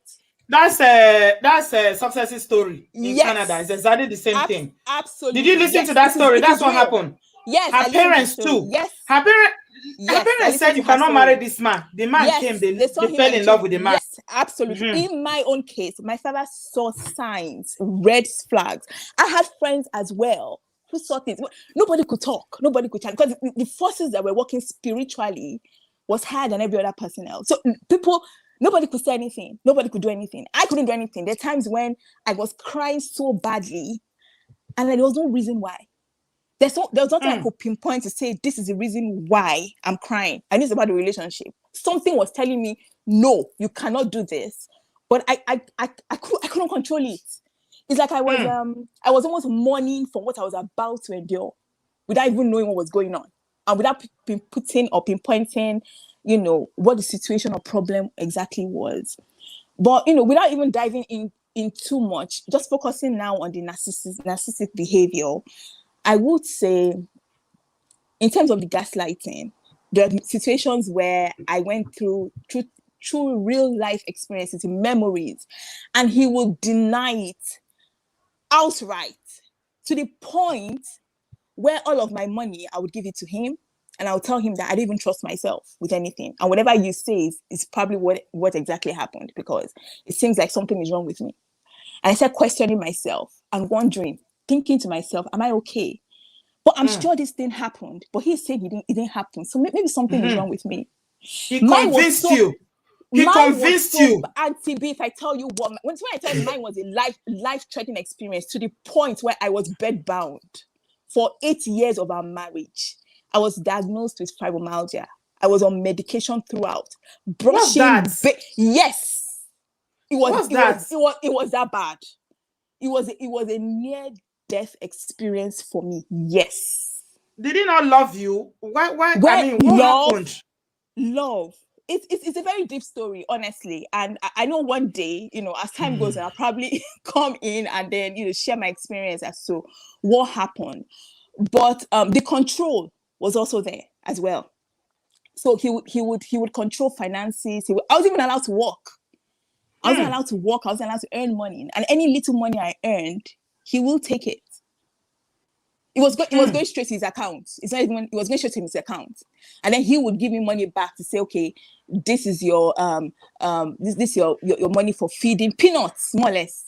Peanuts. It was a horrible situation, really horrible situation. I just really I'm glad I'm out of it, because so many people haven't gone through half of what I went through. And then and you sound really young. They've died. Yes. How old are you, if you don't mind me asking? Oh no, I'm 35 in 2 months time. Because you sound like a young woman. Yes. So yes. And you've been through all these 8 years of your life at 35. Yes. When your mates are still looking for a husband, you've gone and returned. Yes. To the point where I had to leave my 2 young children and I fled to Nigeria. Because it was about, at that point, my first child was 6, the second was 2. I had to leave them with him and I fled to Nigeria. Because at that point I was thinking to myself, I can't save these children if I don't save myself. You save yourself. Yeah, you have to save yourself. I need to be able to make sure I'm in the right frame of mind to be able to come back and then save. I can't do it if I don't help myself first. Yeah. So I had to leave them with this man for 4 months. Yeah, very important. You did the right thing. It's a smart move. Yeah. I always use the example of airline. I see you all in the studio. So it's a very if you don't save yourself, you cannot save children. No, you cannot save anybody. No. So by the time I came back, he had rallied up the police here in the UK. There were things online saying I was because I came back, and the first instant and the thing is, once you come to this kind of country, that's one of the things I wanted to mention with the last story. The last story of the lady who said her experience was knowledge is power. Yeah. Who would believe? I have 4 degrees. I didn't even know I could. I didn't know I could get help with my situation. I had absolutely no idea. He so brainwashed me. I was in a cocoon, more or less. I wasn't allowed to have friends because Is he it knew, juju? he knew that if I have friends, they would see something wrong with the relationship and say they'll probably So point when me you out to it to say, hold on, you know, when you saw him, you have this, you saw him doing incantation. yeah. And what did you confront him? Did you say anything? Did you No, ask anything? no. I couldn't do that. I couldn't, because the first time I had to confront him in terms of, if that was the first time I feel like my eyes cleared, because that was the first stage of trauma I went through, and it got to a point where, you know, I wanted to commit suicide. I was suicidal at that point, and I think that was the first time the trauma, you know, came on, because I never had these feelings. I had a mixture of range of emotions, and I didn't know what was going on at that point. And I had to say, you know what, I want a divorce. And the thing is, even though I wanted a divorce, I didn't even know I could get help with getting the divorce and getting out of it. And I felt like I needed to meet him to get approval to divorce to get him. Divorce. Yeah. You need his approval to divorce him. Yes. And that was the last time. That was the last time I remember trying to flee. Before I knew what was going on again, it was like, I love you, I love you, I love you. Even though he's doing the meanest things. I was dying. There are times I'll call my parents and I'll say, I feel like my organs are shutting down. I know it. I know I'm dying. Yeah. This is serious. It's serious, and to be. It's serious. It's even when I go to I stopped joining them recently, but you know, I've been attending domestic abuse groups where, you know, we just encourage each other, and we discuss the form of healing and counseling. And there are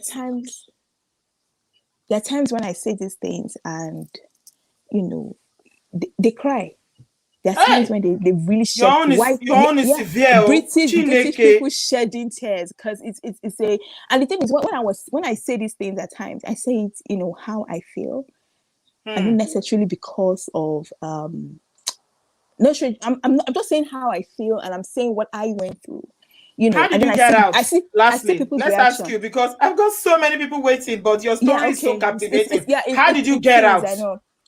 I first fled to Nigeria. That's the first thing I did, and I went straight to MFM because I knew something was wrong. Yes, I knew something was wrong. Yes, spiritually. Right. And then I went to MFM in Nigeria. Initially, what happened was I fled out and I went to a hotel. And then I booked a flight. And then from the hotel, I went straight. My father was saying, what's going on? In fact, when my father saw me, because he picked me from the airport, and he saw me and said, I looked like a wounded lion that had given everything. When they put you in bed for 8 years. Yes. My dad is a deacon, and he's well known in church. So to hear the daughter of a deacon, say to me, what's the next thing? Divorce. Is it divorce? Because he said I looked like a wounded lion that had given everything I had to this relationship. And so he looked at me and said, is it divorce? I was like, I didn't want to talk about anything. I need to go to prayer city first. I need to get some things off. I was there for 21 days. When I tell you, they were praying on my head day and night. I didn't sleep. That was the first thing for us, to get that off. Right, spiritually, to cancel all the manipulation, and all the By juju the they put on. When I say juju here, people will say, Auntie B, there's nothing like juju. There's nothing until it catch you. I used to if juju never catch you, you go say there's nothing like juju. I used to be of the same school of thought. Yes, I never. used to be like that. One of How those can you ones. be African? You say there's no juju. Why are you talking rubbish? I mentioned to you initially that I have 4 degrees, so I don't believe in things like that. But then when I went through what I went through, everybody's a suspect. Everybody is a suspect, because trust was completely broken down. So I came. By the time I came back to the UK, people were, you know, he had already contacted the police. He had already thought mind you, he thinks 2 steps ahead. He takes 2 steps ahead. Because obviously when you live with somebody for 8 years, you can premeditate what the person is trying to do or maybe would do. So he had taken steps he had rallied up the police. And this is how my help came. God has been so faithful, in fact, because this is a testimony. So we had already rallied up the police, and he had already manipulated them into believing a false version of the story. So by the time I came back, my intention was, we Nigerians, when we have any problems with marital problems, the next thing we want to do is take our children and then take them out of the situation and then run to a place, a place we feel is safe.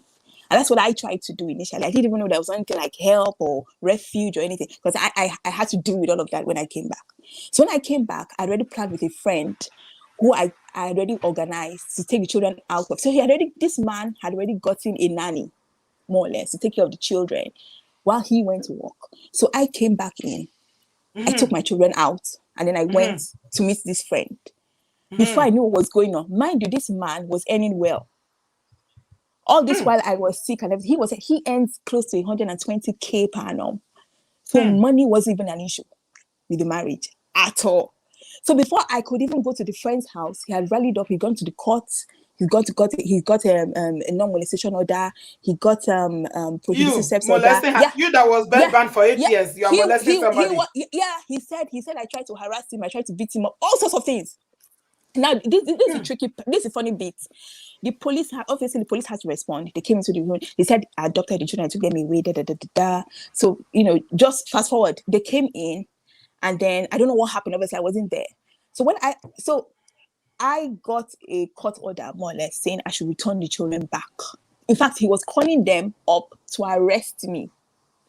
When the police eventually found where I was staying with the children, they said, this is why we hate our job now. We can't arrest you. This is not fair. I was with a friend then, far away. The end of the UK was where I went to with the children. You went to hide? I went to hide with the children to start a new life. I see everybody in the studio. Yes. I'm sorry, but we have to listen to this lady, please. I have 10 people waiting, but I have to hear. Lord. Let's hear how she got out, please, because a lot of people in the comment section have been asking me, what's the way out? So if you can summarize quickly so that we can have other people, please. So very quickly, I got to and thank God, the kind of friends, because the friend I had, she was a secondary school mate who came here, we have family, whilst I was in secondary school. Well, we were in secondary school, so I reconnected with her. And then I told her when I saw the order, because he sent the order to me via email. So I looked at the order and I said, the order is saying, because I'm also a lawyer by profession. I have a background in law. I looked at the order and I said, I have to return the children, but this is a court order. I have to return the children back. And when I'm going back, I have to be there with them. And she was like, you've said so many things about this man. I'm so fearful for you.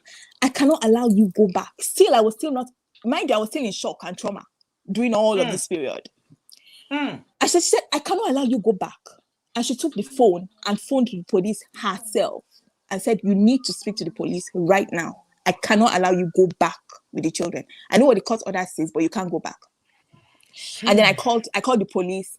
I spoke with a lady. It was a police lady. And then she said, have you heard of domestic abuse? I'm like, what's that? I've not heard of that before. So what does that mean? What does that mean? She said, okay, everything you have said more or less is domestic abuse. It's coercive control. I was given a card of domestic abuse and coercive control, more or less. Yeah. And so I narrated the story to her in a nutshell. So basically, they were setting me up already. They set me up. They had called all the agencies, hooked me up and all. But then I had the court order. Because he has the funds. Mind you, most people that go through domestic abuse, they don't have the funds. Most of the men don't have the funds. In this case, he had the funds. And he had the best of lawyers. When I tell you, he had the best barrister. Yes. Yes. Because he wanted me to come back. He said that you come back or I finish off your life. That's the jazz they were. Okay, I see. This is one of the things that Lady Trish said.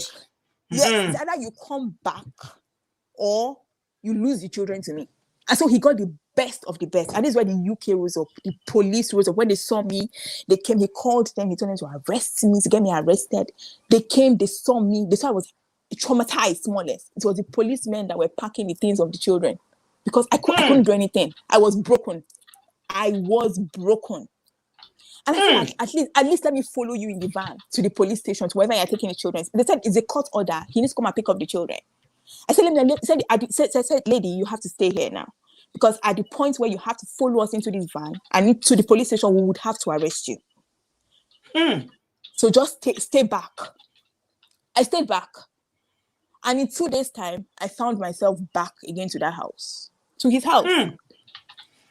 And then the police from where I was coming from said, please help me understand. You came here, you said all these things. Why are you back to that house? I said, he has my children. What do you want me to do? I have to go back. I have to go back. So they told me to call the police in my jurisdiction to inform them that I have come back. And if anything happens to me, it's on you. They should, they should. It's on you. So as soon as I did that, unknown to me, the police where I was coming from had already contacted the police in my area as well to inform them that I was also in the area, because they were, at that point, the police didn't trust me again to say, to call the police in my area to make sure that I was safe. So they had to do it on my behalf as well. So they came. In fact, the lady came and said, yeah, you called us to say and then police from the area you're coming from also called us as well. What's going on? But fortunately for me, at the point where she came, I already got in a carpenter to make a lock at the door where I was in, because I wasn't going to share rooms with him. He wanted us to share rooms and go straight right back, like nothing happened. As things were. As if nothing happened. So I had moved to one of the children's rooms. I had done a lock to the door, and the carpenter was doing that. You could see that I was still traumatized. I was still at a state of shock and trauma because I had not taken in exactly what had been going on in my life for 8 years. I was still trying to understand what was going on. Am I dreaming? Is this a joke? I just could not understand what was going on. So the lady came in and said, she saw me. She said, do you know that I was one of the first responders when your husband called to say, you came to take the children away? He made us believe that you adopted the children. The children are in danger. She saw my face. She was the one that gave me the card to say, have you heard of this charity? Call them, they would help you. Get out. That was how it started. The same people that he manipulated initially. When are the ones that got you out? Yes, they were the ones that got me out. And so I contacted them, and then they connected me to social services, got involved immediately. The next thing was taking me out of refuge. Taking me out of that house to refuge.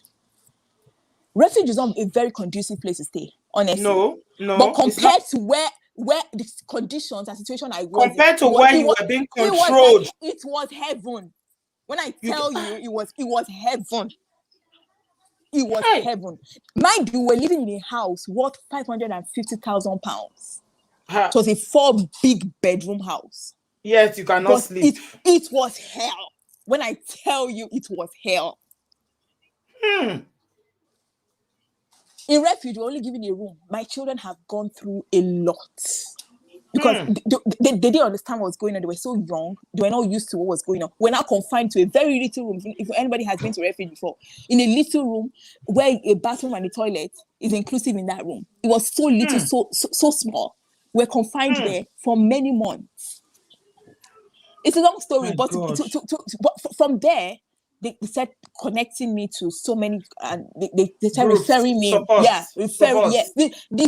me tell you, the support of the UK, because my own case and experience was quite unique, because a lot of them said they had to go back again to go study based on the details I had given up. Somebody said your case is a case of the battle of the light and darkness. Absolutely. When I tell you, captive of the mighty, they had to go back again to start, because they were like, this your case is quite unique and we've not had this in such a long time. So we have to go back again to look at the textbooks to see how to. But when I tell you the help, the support of the courts, the police, even my solicitors were like, wow. It was a massive, to the point he even said I had what's it called, mental, this guy was willing to go and pay a psychologist or a psychiatrist to evaluate say that you got mental health illness. The judge said no. But the funny thing is the judges and the court system understand, because they know the way they behave. They have a pattern of behavior. So this is usually quite common to them, and they're aware of their techniques and the way they behave. So, in fact, there was a case of stalking as well. The stalking too is also there as well. So he got out of the house because he wanted me to come back to the house. He wants you to remain in this marriage. Yeah, he wanted you back. Absolutely. When I left, a night before I left, he said something. He said, "I know what you're trying to do. You're trying to run away from me. You can't run away. You can't run away. What kind of wala is this now? They've tied us together. You have nowhere to go to. Even if you go, you will find your way back." These are the words he said. That was pure jazz. In addition to the incantation, that was pure jazz. He said, even if you run away, you will come back to get, you will come back. Find your way. Yes. No baton. Yes. So these things, I'm saying this because I need people to hear this, especially young people. The thing is, I don't know how someone like me with my own kind of background got involved in this kind of situation. My mom said, at my age, I've been married for so many years. I'm still with your father. I've not even gone through half of what you have gone through. Of what you've been through because of this village boy. Yes. Was he educated? Absolutely. First class, all through. Scholarship, all through. Yes, absolutely brilliant, charming. Can I say initially very quiet, timid? His nature. My God, thank you so much. Yes, thank you for sharing. Finally, I just want to make this last statement for ladies. There's always a way out. There is a way out. You need to do your research. You need to do your research. In my own case, I was so sick. Even brushing every day was a problem. Having my back, mine was extreme. But the thing is, once you come to a new area, a new country, you have to do your research. Even before you met him in the UK. No. I didn't meet him in the UK. We met in Nigeria, and then very shortly after, he came to the UK for his master's on scholarship, and then he got a job in the UK, and then I came to join him. They say you should be prayerful. This kind of people do not let go. That's what everybody's telling you. Absolutely, yes. You are still praying. We are still dealing with it as it's going on. As I'm talking to you and to be, we're still dealing with this thing. He said you are tied together and you are not going anywhere. Yeah, those were his words. Yeah. So by God's special grace, I'm out and I'm gone. Amen.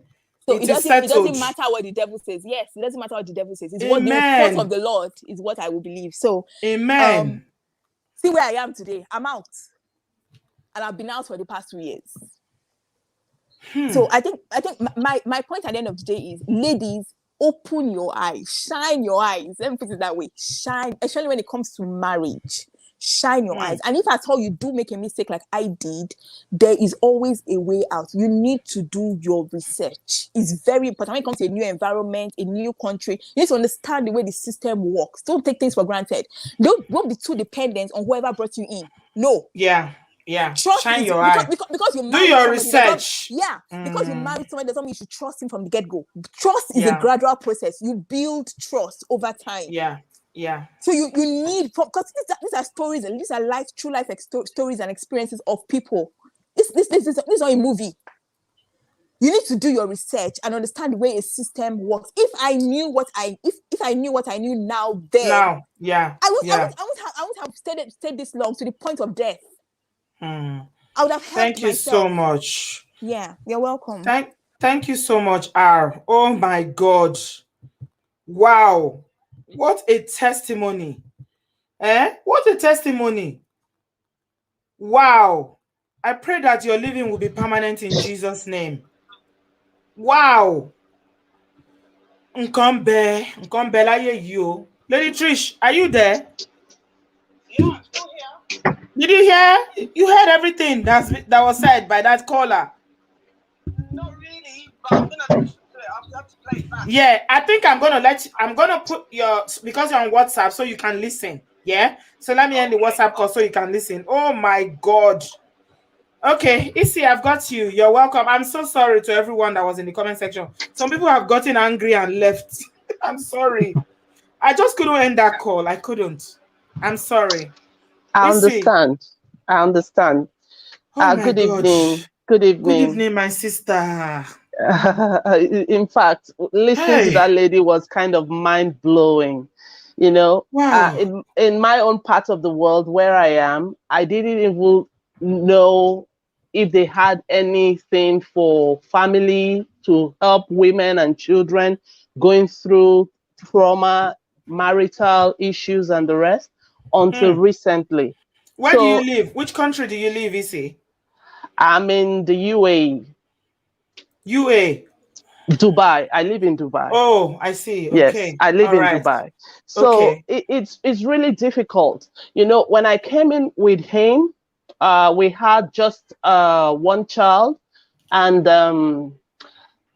things were not really good. It wasn't the way we anticipated.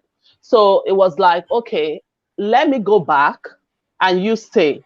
You know, he said, no, we all have to stay in the country, you know. And this was after the struggle of coming in initially, because when we wanted to come into the country, I told him, no, I don't want to go. I don't want to leave Nigeria. I want to stay in Nigeria. I'm not the kind of person that really wants to go out and live outside Nigeria. I love Nigeria. I want to establish myself here. But he said no. And when we're in Nigeria, he refused that I should work. He didn't want me to work. That Why? that I didn't like the way managers and directors look at other people's wives. You know, sometimes going out with them and all those stuff. Red So he flag, didn't, red flag, yeah, red flag. that he didn't like it. We're already married then. He didn't like it. So he stopped me from working. The only work experience I had was the one I did as IT, you know, going to school then and about to graduate. You know, when I had my first son, before I had him, I had several miscarriages, you know, and this was due to the emotional and psychological torture I had to go through then, you know. But then I was so young. I got married at 24, and I had my son, my first son, 27. I was 27 when I had him, you know, 27 plus when I had him. So how many miscarriages? About 4 or 5 miscarriages that I had to go for them to induce labor. You know, they had to evacuate the pregnancy, the fetus. So that was what I had to go through then. And then it was a UCA Shibado, you know. But then when I finally got pregnant for this, my son, I was made to stay on bed rest from 8 weeks of pregnancy till I had him. You understand? You were meant to stay on bed rest for 9 months. Yes, till I had Why? him because of the stress. Because of the stress. They what actually, stress? nobody could really pinpoint the stress I was going through until, you know, a lot of things started happening. But for the doctors, they felt I was too active. I was too active. Like I barely relax. I can barely relax. I really want to do work, chores around the house, always keeping myself busy, you know, that kind of thing. Always doing things to please him. Even sometimes when I'm pregnant and I can't really do things around the house, I have to make sure I get up and do something for him to be happy. You know, I'll In still get Nigeria, up. when you Yes, in can get help, Nigeria. when you can I'm get help telling you. easily. I'm telling you. I tried to get help. Some of our friends suggested getting nannies into the house. He said no, that he doesn't want nannies, that nannies are witches. You know, those kind of things that they end up being witches and all those stuff. So he doesn't want. Until one of his friends helped us with a man that usually comes to his house to work. He comes to wash clothes, clean around the house, iron the clothes and all those stuff. So he was able to send this guy. So that was working for him and also working for us. So that was what I was able to get, you know, for a while before I had my son. You know, So fast so it forward, was, you yeah, came to Dubai because of yeah, time. I'm trying to rush yeah. because I've got so many people that have been waiting. Fast forward, you came to Yeah. Dubai. So when we came to Dubai, things were not working well. But being the kind of person I am, I can't just sit down doing nothing. I started trying my hands on little things, hustling here and there. But at a point, I discovered he didn't really trust me. He was like saying, he was asking me questions if I was having an affair outside the home, because then I was cooking, doing, making meat pie, sausage roll, all those kind of things. I make ginger drink, I cook food, and I take to offices, I sell around, because, you know, in Dubai, you have all these boys that do cargo and the rest. So Yeah. they all knew me. So they buy food from me, and we have good relationship, good rapport and the rest. And I always go with my son. My son was very small then, you know. He plays around, everybody loves him. But my husband, no, he wasn't cool with it. And he started accusing me if I was having an affair. You know, at a point, I now went into something else. A friend of mine introduced me to TESOL. I got my TESOL certificate to teach English language. So I was able to move out from that selling on the street. So I started teaching English language for a bit, and we moved from where we were. And before then, I was doing a job with some other ladies and some other guys. When I pack money, I'll pay for rent, pay for my son's tuition in the nursery, just do things around the house. And nobody knew all this. You understand? Because I loved my husband, I loved my home, and I wanted everything to be okay with us. You understand? So I kept on doing all this stuff, but this man was not happy. He wasn't happy. So at a point, after I started working as a teacher, I gathered some money. I told him I wanted to start a crèche. Let me start a crèche. And I was able to get the bank to approve some loan for me to get the facility. And I had money to do the other stuff. But this man, after planning with him, taking him to the facilities to see the place and everything, he went behind my back to the bank manager to tell them not to give me the loan. That if you give her the money, if she's not able to pay back after some time, then I'll be the one to bear the brunt and everything. And that was how the loan was not given to me.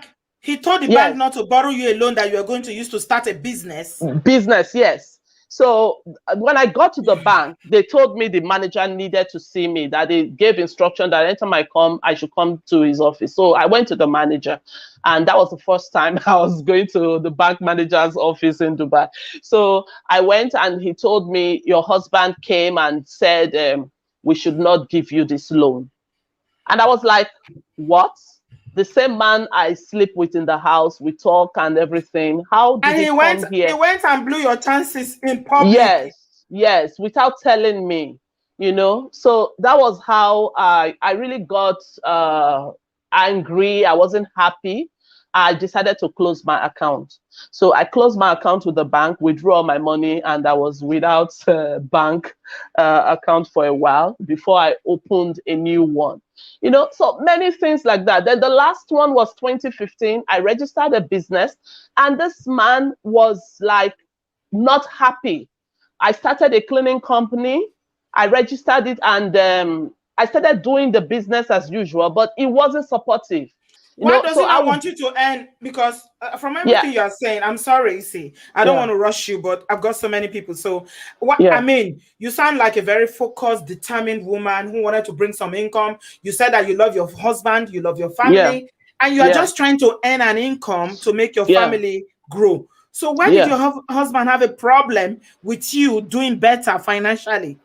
I really don't know until I think it was a friend of mine. This word narcissism. Yeah, narcissism. Yes, I never really knew about that word. I've seen it, I've read it in books and other stuff. I never really went deep to know what it really means. You understand?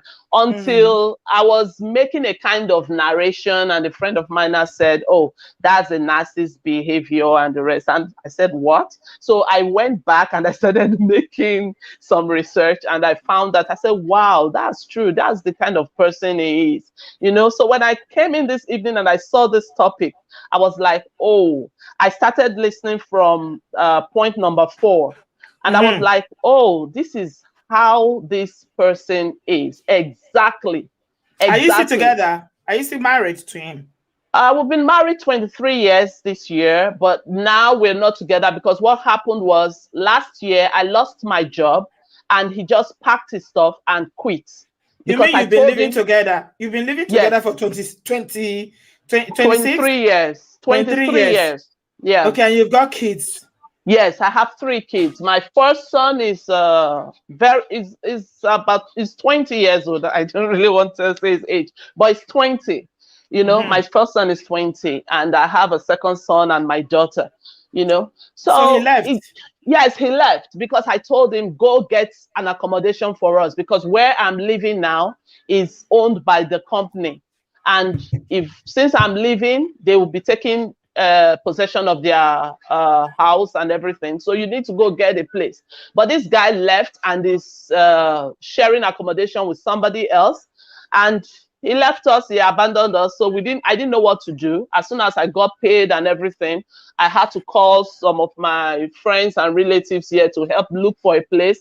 And they helped me get a place. And that was how I and the children were moved back to Dubai, because we're in Alain, that's Abu Dhabi, you know. Yeah. So we now moved to Dubai. So where we are now, we're just managing, me and the children. But this guy doesn't send any upkeep whatsoever.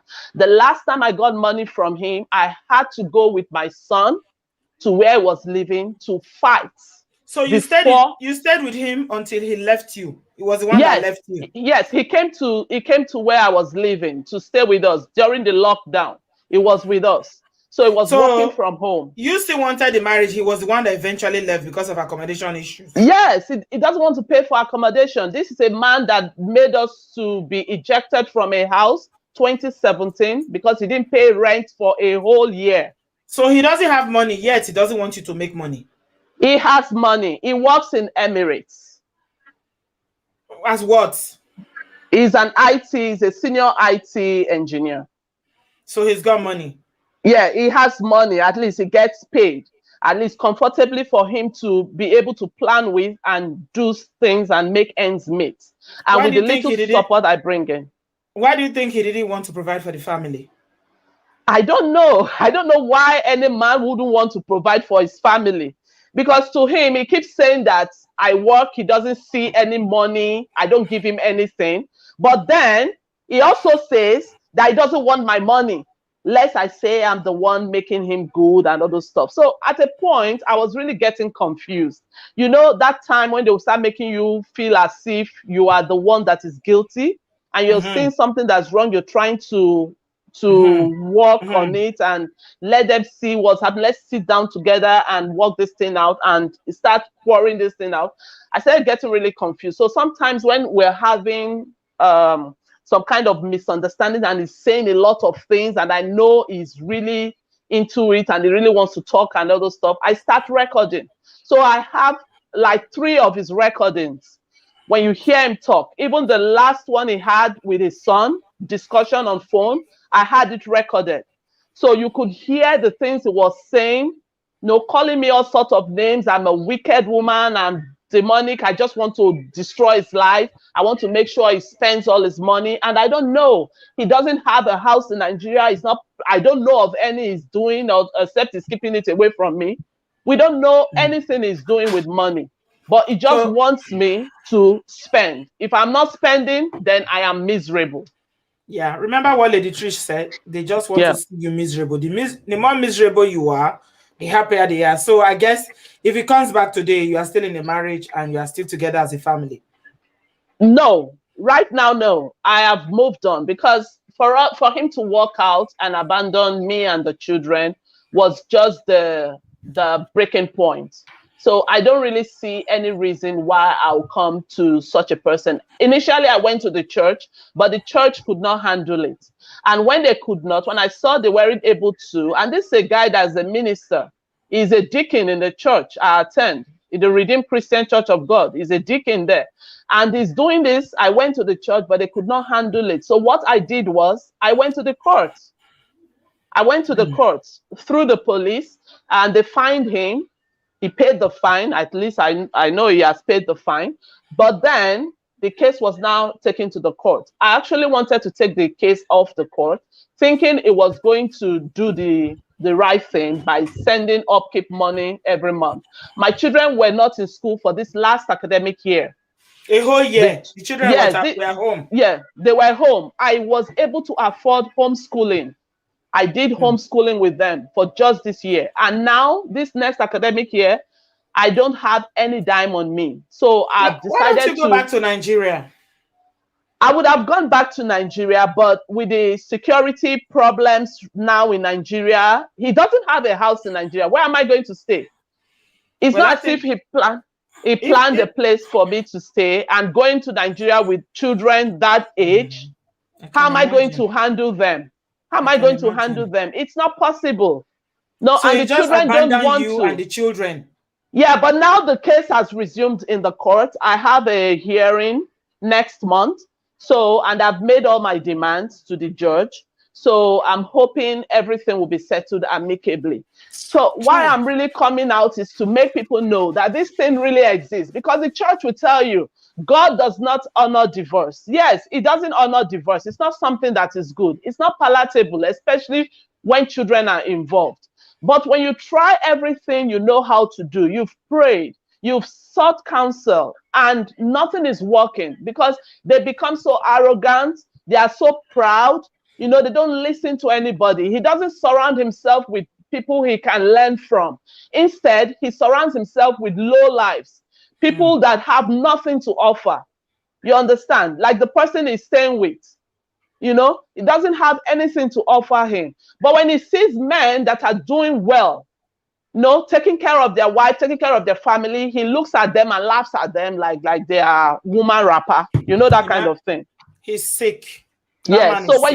So when you try to advise him on what is good, he gives you the cold shoulder, and that is the end. You cannot reach him anymore.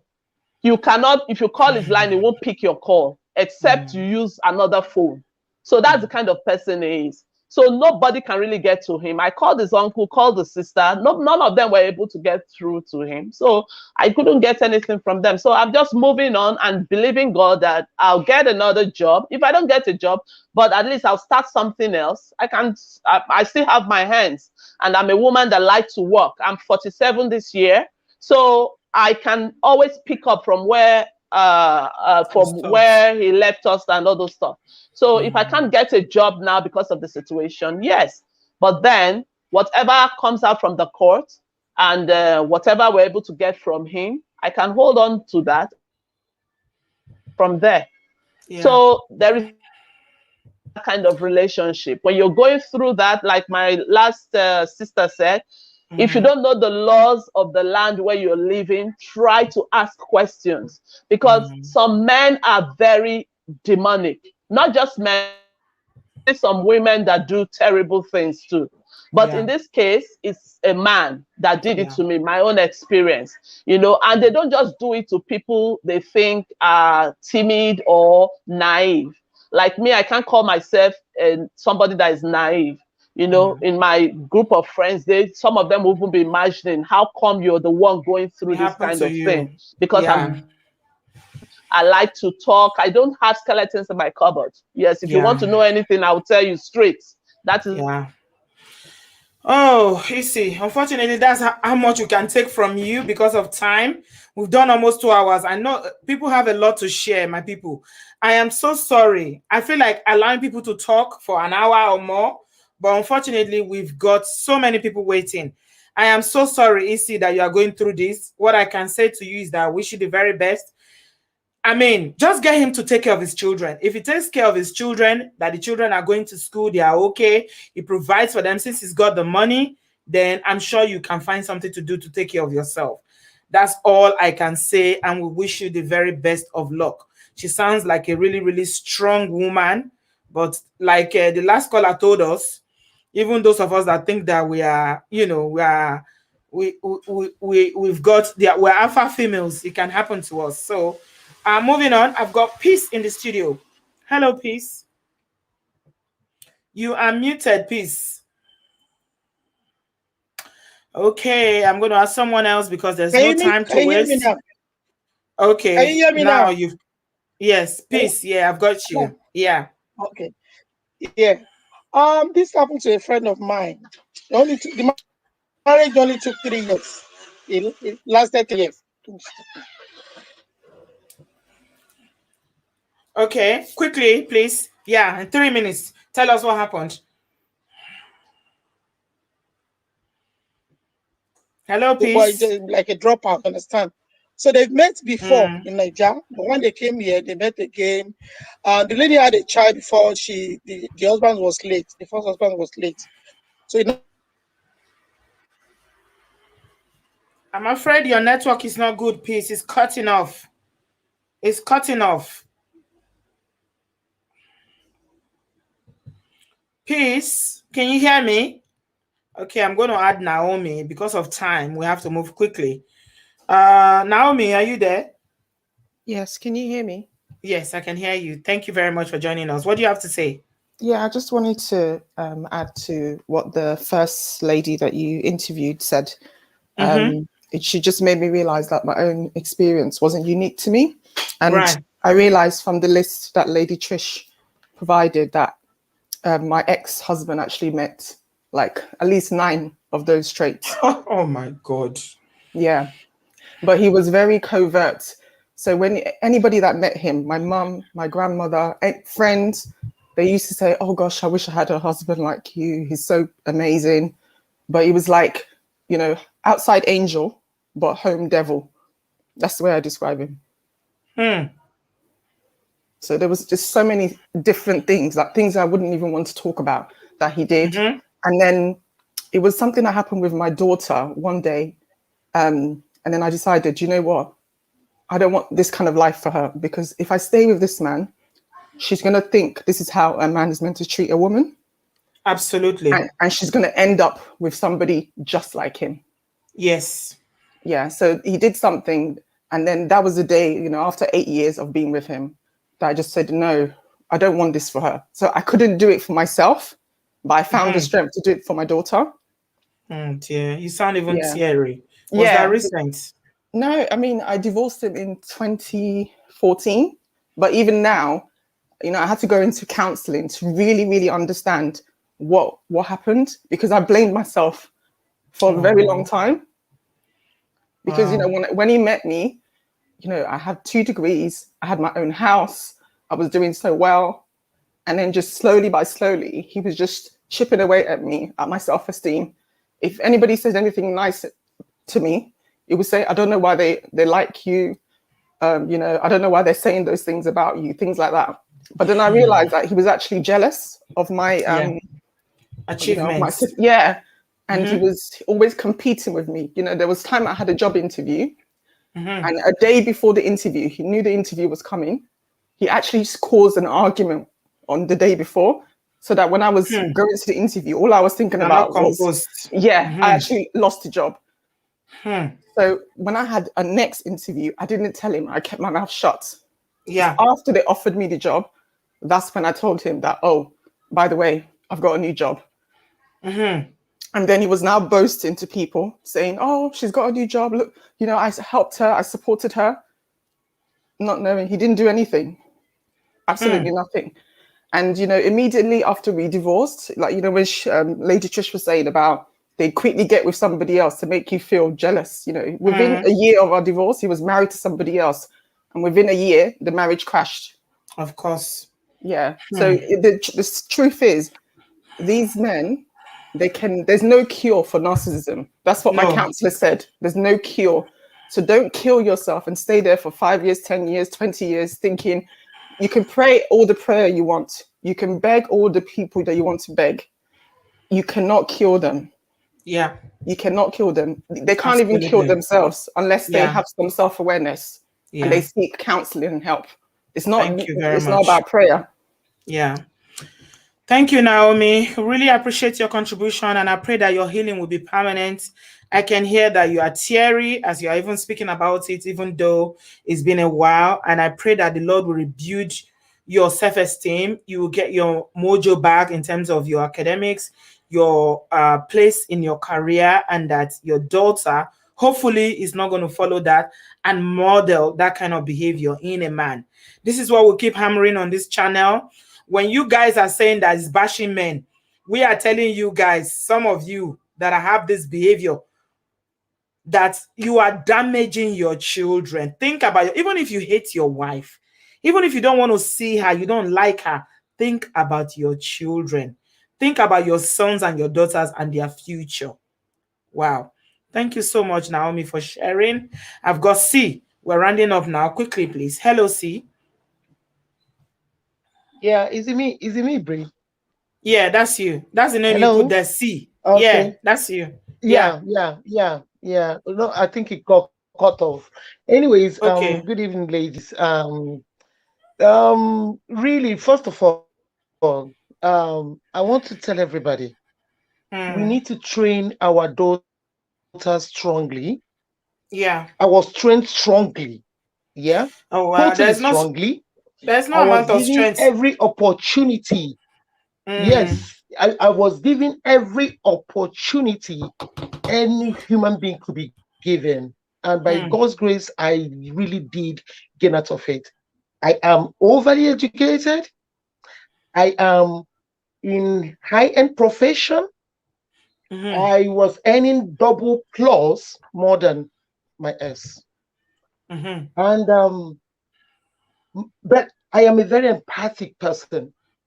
Yeah. Maybe coming from my Christian, my Christian background, but then I do not take rubbish. Because there is reality and there is the other things. I live in reality. My one was, he was abusive verbally, but initially I was looking at it like I could deal with it. Yeah, because when he became abusive verbally, I told him he could go to hell. There was a lot of unfaithfulness in the relationship. But the thing is this, I started off that relationship based on pity for him. Like, oh, this is a very brilliant guy that needed help. You could really help him to become a better person. But you know what? Him. When I realized he was irredeemable, I packed up my kids, left him completely, like Lady Trish said, moved out of the city where we were. Straight out. Don't have no emotions, don't have no looking back. I don't care if he's going to get 20 women or men. I don't care about any other thing. And I'm moving on. But the reason why I was able to move on, I keep saying it, God one. Number two, because I had total means. Like the first lady said, you need to have knowledge and all of that. Our case got into police, got into social work and everything. I told the social workers, listen, I'm not going to get anybody talking to my kids while I was in this terrible situation or environment. Not situation for me, but environment. I got my kids out, got them into better environments. And when the social workers came around, they said, listen, we've never had a woman like you deal with these things this way. So we don't need to get into you. But if you have any issues, I am the one speaking to people to come out. I am healed, totally healed. But the thing is this, like I tell my daughters, you've got to be strong on your feet and you do not take rubbish. But the thing is this, we have to equip our daughters. We need to equip our daughters to be able to teach them to take decisions and teach them to look after themselves. Look after themselves. And above all of this, some people are saying it doesn't have to do with God. It doesn't have to do with, prayer. Prayer will help you heal. Prayer will help you stand strong. Prayer with God. Things will fall in line in the way you will never believe. And I moved. And I tell you, I am living a very peaceful life, a beautiful life. The only thing is done to me is this. I don't think I want to do anything with any man. Because for me, all of them have some form of narcissism, especially our black men. Yeah? Not all of them. Many of them can deal with strong alpha females, like you said, Brie. Many of them can deal with alpha females. Many of them can deal with assertive women. Many of them can deal with women who know what they want and go for what they want. My one will listen to me having meetings in the office, get to hear people talk about coming to get approvals from me, and then he will go off calling me arrogant. You are a disgrace, blah, blah, blah. And what I used to say to him is that, look at your life and my life. Whose one is shameless and stupid? Yeah? So we need to be strong and make our women strong. And we are never, never, never to allow our women our daughters take any kind of nonsense from anybody, even from our fellow women. We need to be strong and say who we are and stand for what we want and grab what we want. Yeah. Being a woman. Thank you so much, T. Yeah. Please. So that's my contribution. I'm currently looking for women who we can actually come together and encourage each other. For those that are weak, the strong ones can bring them up. Yeah. But one thing is this: every woman, get your hands doing something. Get strong on whatever it is, and please don't let no man, no woman mess with you. Thank you very much. Thank you so much, C. Thank you. You are very strong. You sound like a very powerful person who has control and able. Unfortunately, everybody is not like that. Our personality differs, and the way we were raised differs, and there are so many characteristics that we have that differ. So unfortunately, everybody cannot, be as strong as you are. But I appreciate the fact that you were able to move on. Yeah, and I wish you the very best of luck going forward. The Twinkle Gigi, I have you. Hello. Hello. You got 3 minutes. Go. I have 3 minutes. 3 minutes. I've been through this, but I'm lucky in a way because I found out not quickly enough, but very quickly to save myself. Right? Because I met my ex when I was 29. Right? He love bombed me and we got married very quickly. He love bombed me and manipulated me at the same time. I just didn't know what it was. Right? We got married very quickly. In 10 months we were married. He actually wanted us to get married within 3-4 months. That's one of the signs when they want to marry you the same day they see you. Yeah. But I did not. Just before we got married, I wanted to postpone it and he had a complete meltdown. And because he was so charming to people, even my closest ones, apart from my mom had a feeling something was wrong with him, but everybody else thought, why do you want to postpone? He's so lovely, he's so loving. Lie, pretender, right? We got married, and in a matter of weeks, not months, right? He had changed to this person who I couldn't talk to him. I used to cry all night because of him. He'd keep me on the phone and I'm working until 3-4 a.m., right? Pretty much telling me everything wrong with me. He hated everything about me, from my wardrobe, my hair. There's nothing he saw good in me, right? And then I started getting really, really sick. And by the time the doctors were finding out what was wrong, because I was bleeding uncontrollably, it was stress. So I had little small fibroids, but in a matter of 6 months, they were 6-7 centimeters. Stress. Because you're telling him I'm sick and he doesn't care. Telling you you're pretending, you're bleeding. There's a time I bled, I collapsed. I was taken to hospital by ambulance. Everybody was panicking. His response is, oh, sorry. So what are we doing tomorrow? Wait, I just came from hospital. They're really, really bad. But the main thing I found was, number one, women, let's follow our instincts. If I had said no that time he had his meltdown, I would have walked away from all of it. Follow your instinct. Number two, when you get out, please get therapy. It's good to get an education about where you've been and what kind of person you have dealt with and the damage he's done to you. Because I left him after a year and I've had to have therapy for almost 2 years to get rid of what he's done. I still get triggered, in another relationship with a really, really, really nice guy. But every time he does something very simple, right? I say I'm never going to be completely healed because the damage they do to you is unbelievable. Somebody has reduced you to nothing, right? Wow. And I thought I was confident. I wasn't, right? There was a lot of unresolved issues in my family. My parents separated when I was in my adult early 20s, right? And it really, really did damage me. In the process of all of this, I joined a church, which I later got to find out was a cult, right? So as much as I thought I was confident, there was the issues in my parents and the issues of, instead of getting therapy at that time, I joined a church that was a cult. I didn't know, right? So I had all these issues. Join a church that was a cult? Yes. Where are you from? But I didn't know. I'm from Kenya. Ask people. You're from where? I'm from Kenya, but I live in Scotland. In Scotland. Oh, I see. Yeah.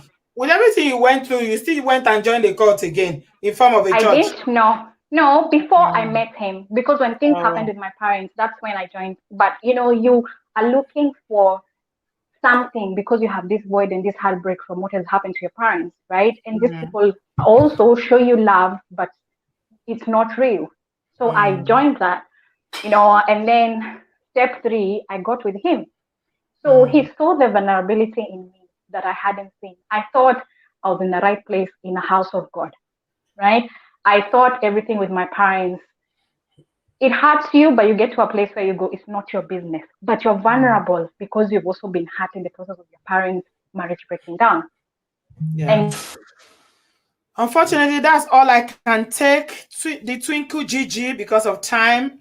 I need to move on. I wish you the very best of luck, and I hope you are in a better place now, and you're out of that court. Nobody needs to be in a court. That's not helpful. It's not a church. That's a demonic gathering. Yeah. Okay, I've got Bife. Hello. Hi, Bife. Hello. Good evening, Auntie B. Good evening, my love. Where are you joining us from? I'm calling from the UK. All right, you got 3 minutes, my dear. Okay. I was also a victim.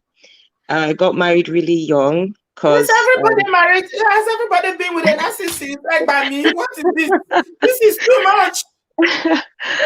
Well, I'm in a good place now. I contacted you a few years ago, but I said I wasn't ready to share my story because I was still in denial, thinking he would change. I didn't know he was a narcissist at that time. I see. But then we were married in Nigeria. I lived with him for 8 years in Nigeria, and God actually delivered me because I escaped with the children to the UK. So when I got to the UK, I was actually fighting for him to join us here, because I thought maybe if we were separated and I was away from him, he would change. But it was the same thing going on over and over again. I was isolated from family and friends while we were in Nigeria. I was verbally and physically abused while we were in Nigeria.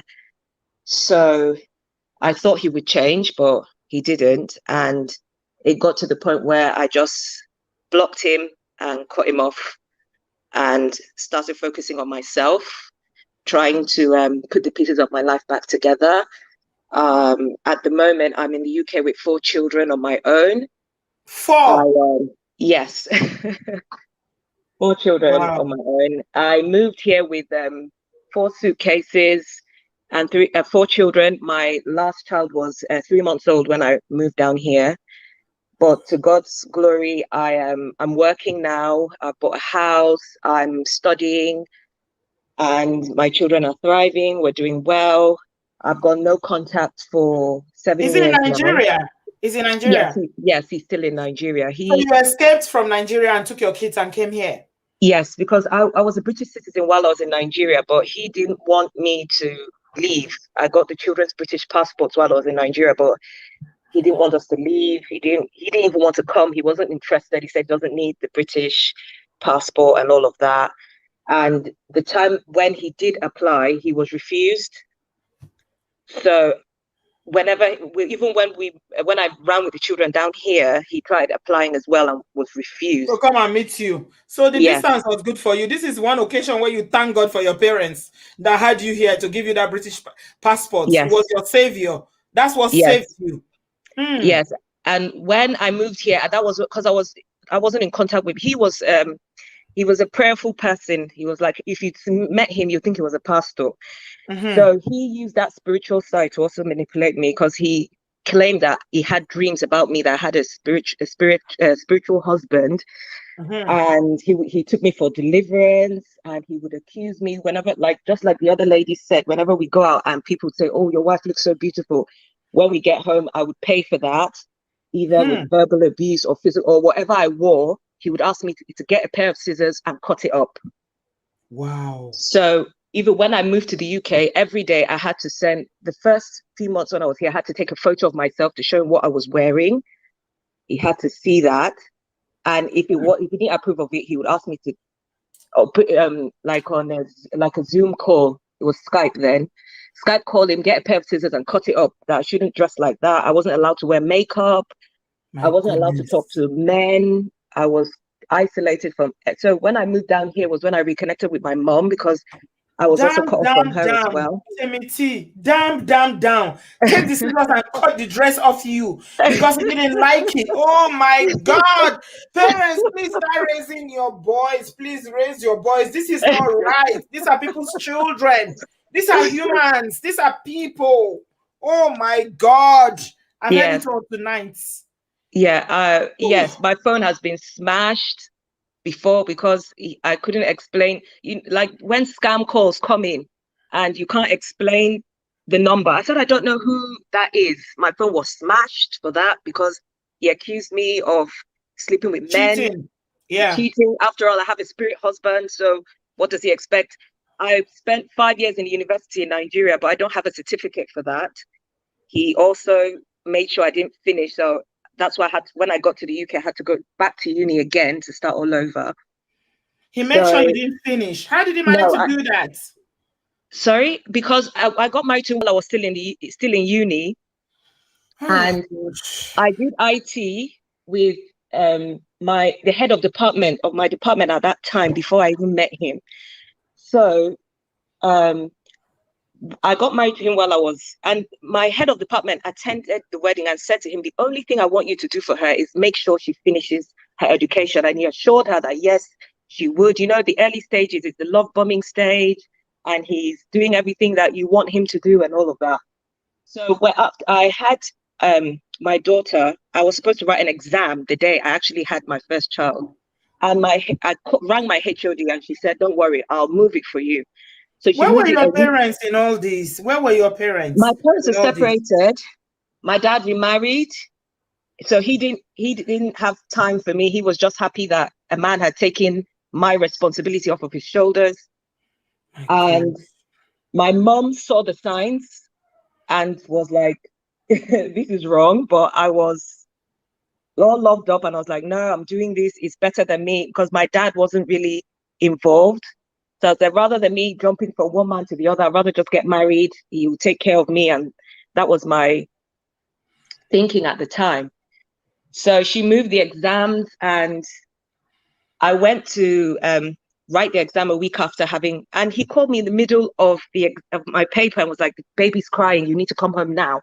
You really need. He drove down to the uni with the child, with my daughter in the car. I was like, you need to come home right now. And I hadn't finished, but I just at the time I was trying to do everything to please him, to make him happy. I didn't want my marriage to end up the way my parents' marriage did. I want to keep my home and all of that. So I was just trying to please him at the time. So it was the UK that saved your life, really? You and your children? Yes. How long were you in the marriage for?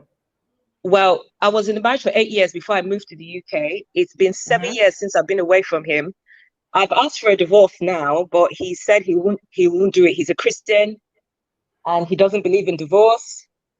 So well, you can actually divorce him here because of years of that you've lived apart. You've been separated. I've checked, I've inquired, I've made inquiries about that. I even spoke to Augusta Gold about it as well. Yeah, Augusta, yeah.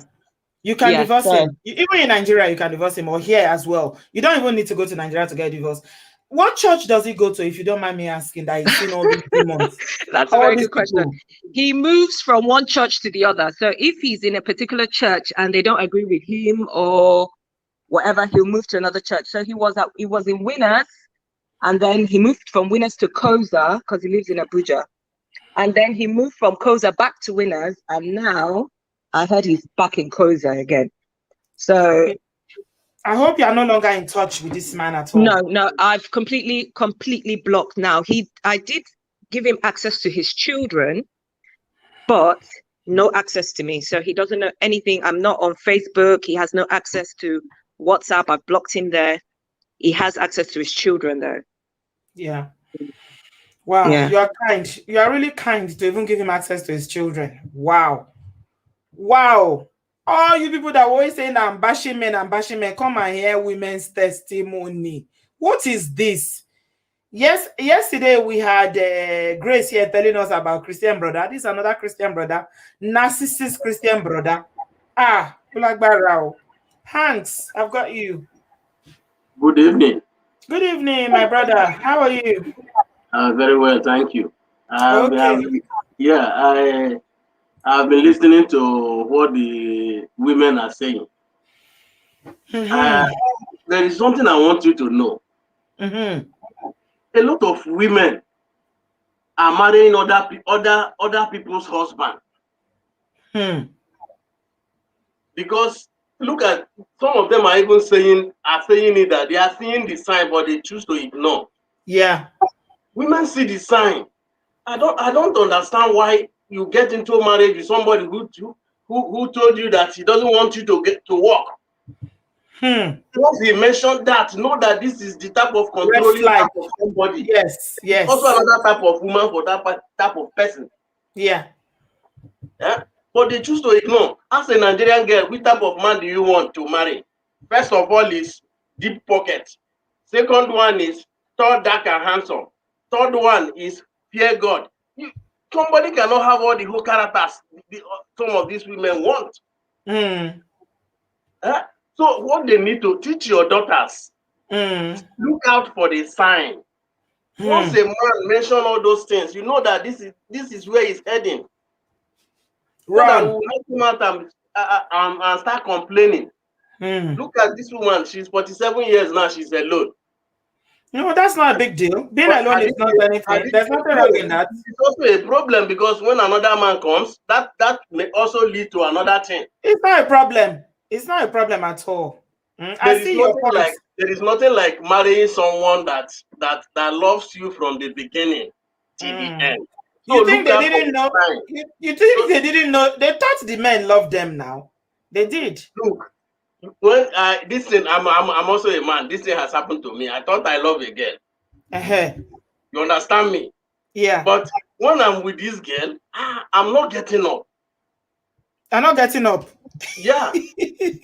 I think, what is happening to me? What's making you not get up? Am I having issues or what? So this thing continues. The girl every time will be crying. What did I do to you? What did I do to you? You didn't do anything to me. I don't know what is wrong. Yeah. Until I found another girl that is very, very different. Why do you think you are not getting up when you are with her? Why do you think? Because I thought the first time was infatuation. Okay, you didn't love her.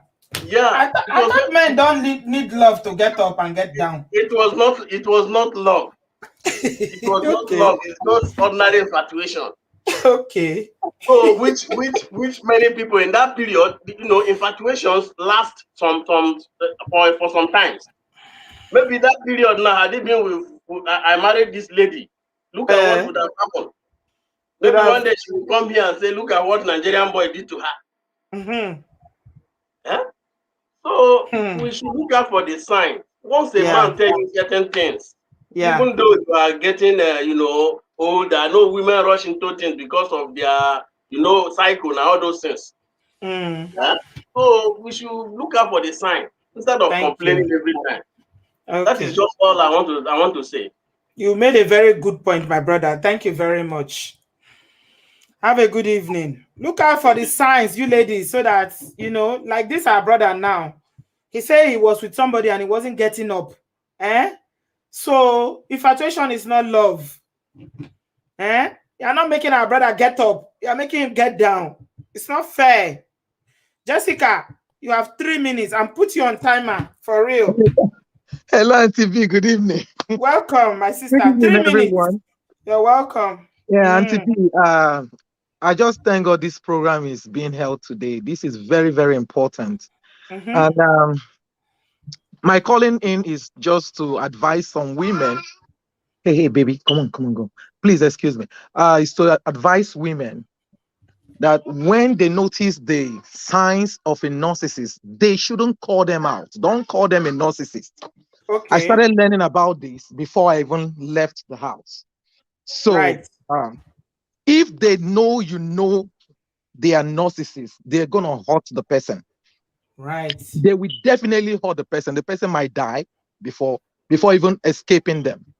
And when a woman is escaping or a man is escaping a narcissist, they should. Hey, mama. Because Trish already told us that they have a fear of rejection, and a number of women that have called told us that they always want them to come back. They have a fear of rejection and being mocked. That's the 10th point that Lady Trish gave us. Yes. So the aspect of when you're about to flee, when someone is about to flee, they should make sure they go to the shelter. Because if they don't go to the shelter, the narcissist will fight to get the children by those, just like what mine did. He didn't know I was in the shelter, So he tried to get through the system to get even while I wasn't even in the shelter, he tried to get my children away from me. But because I was in the shelter, he couldn't, because I ran to a safe place.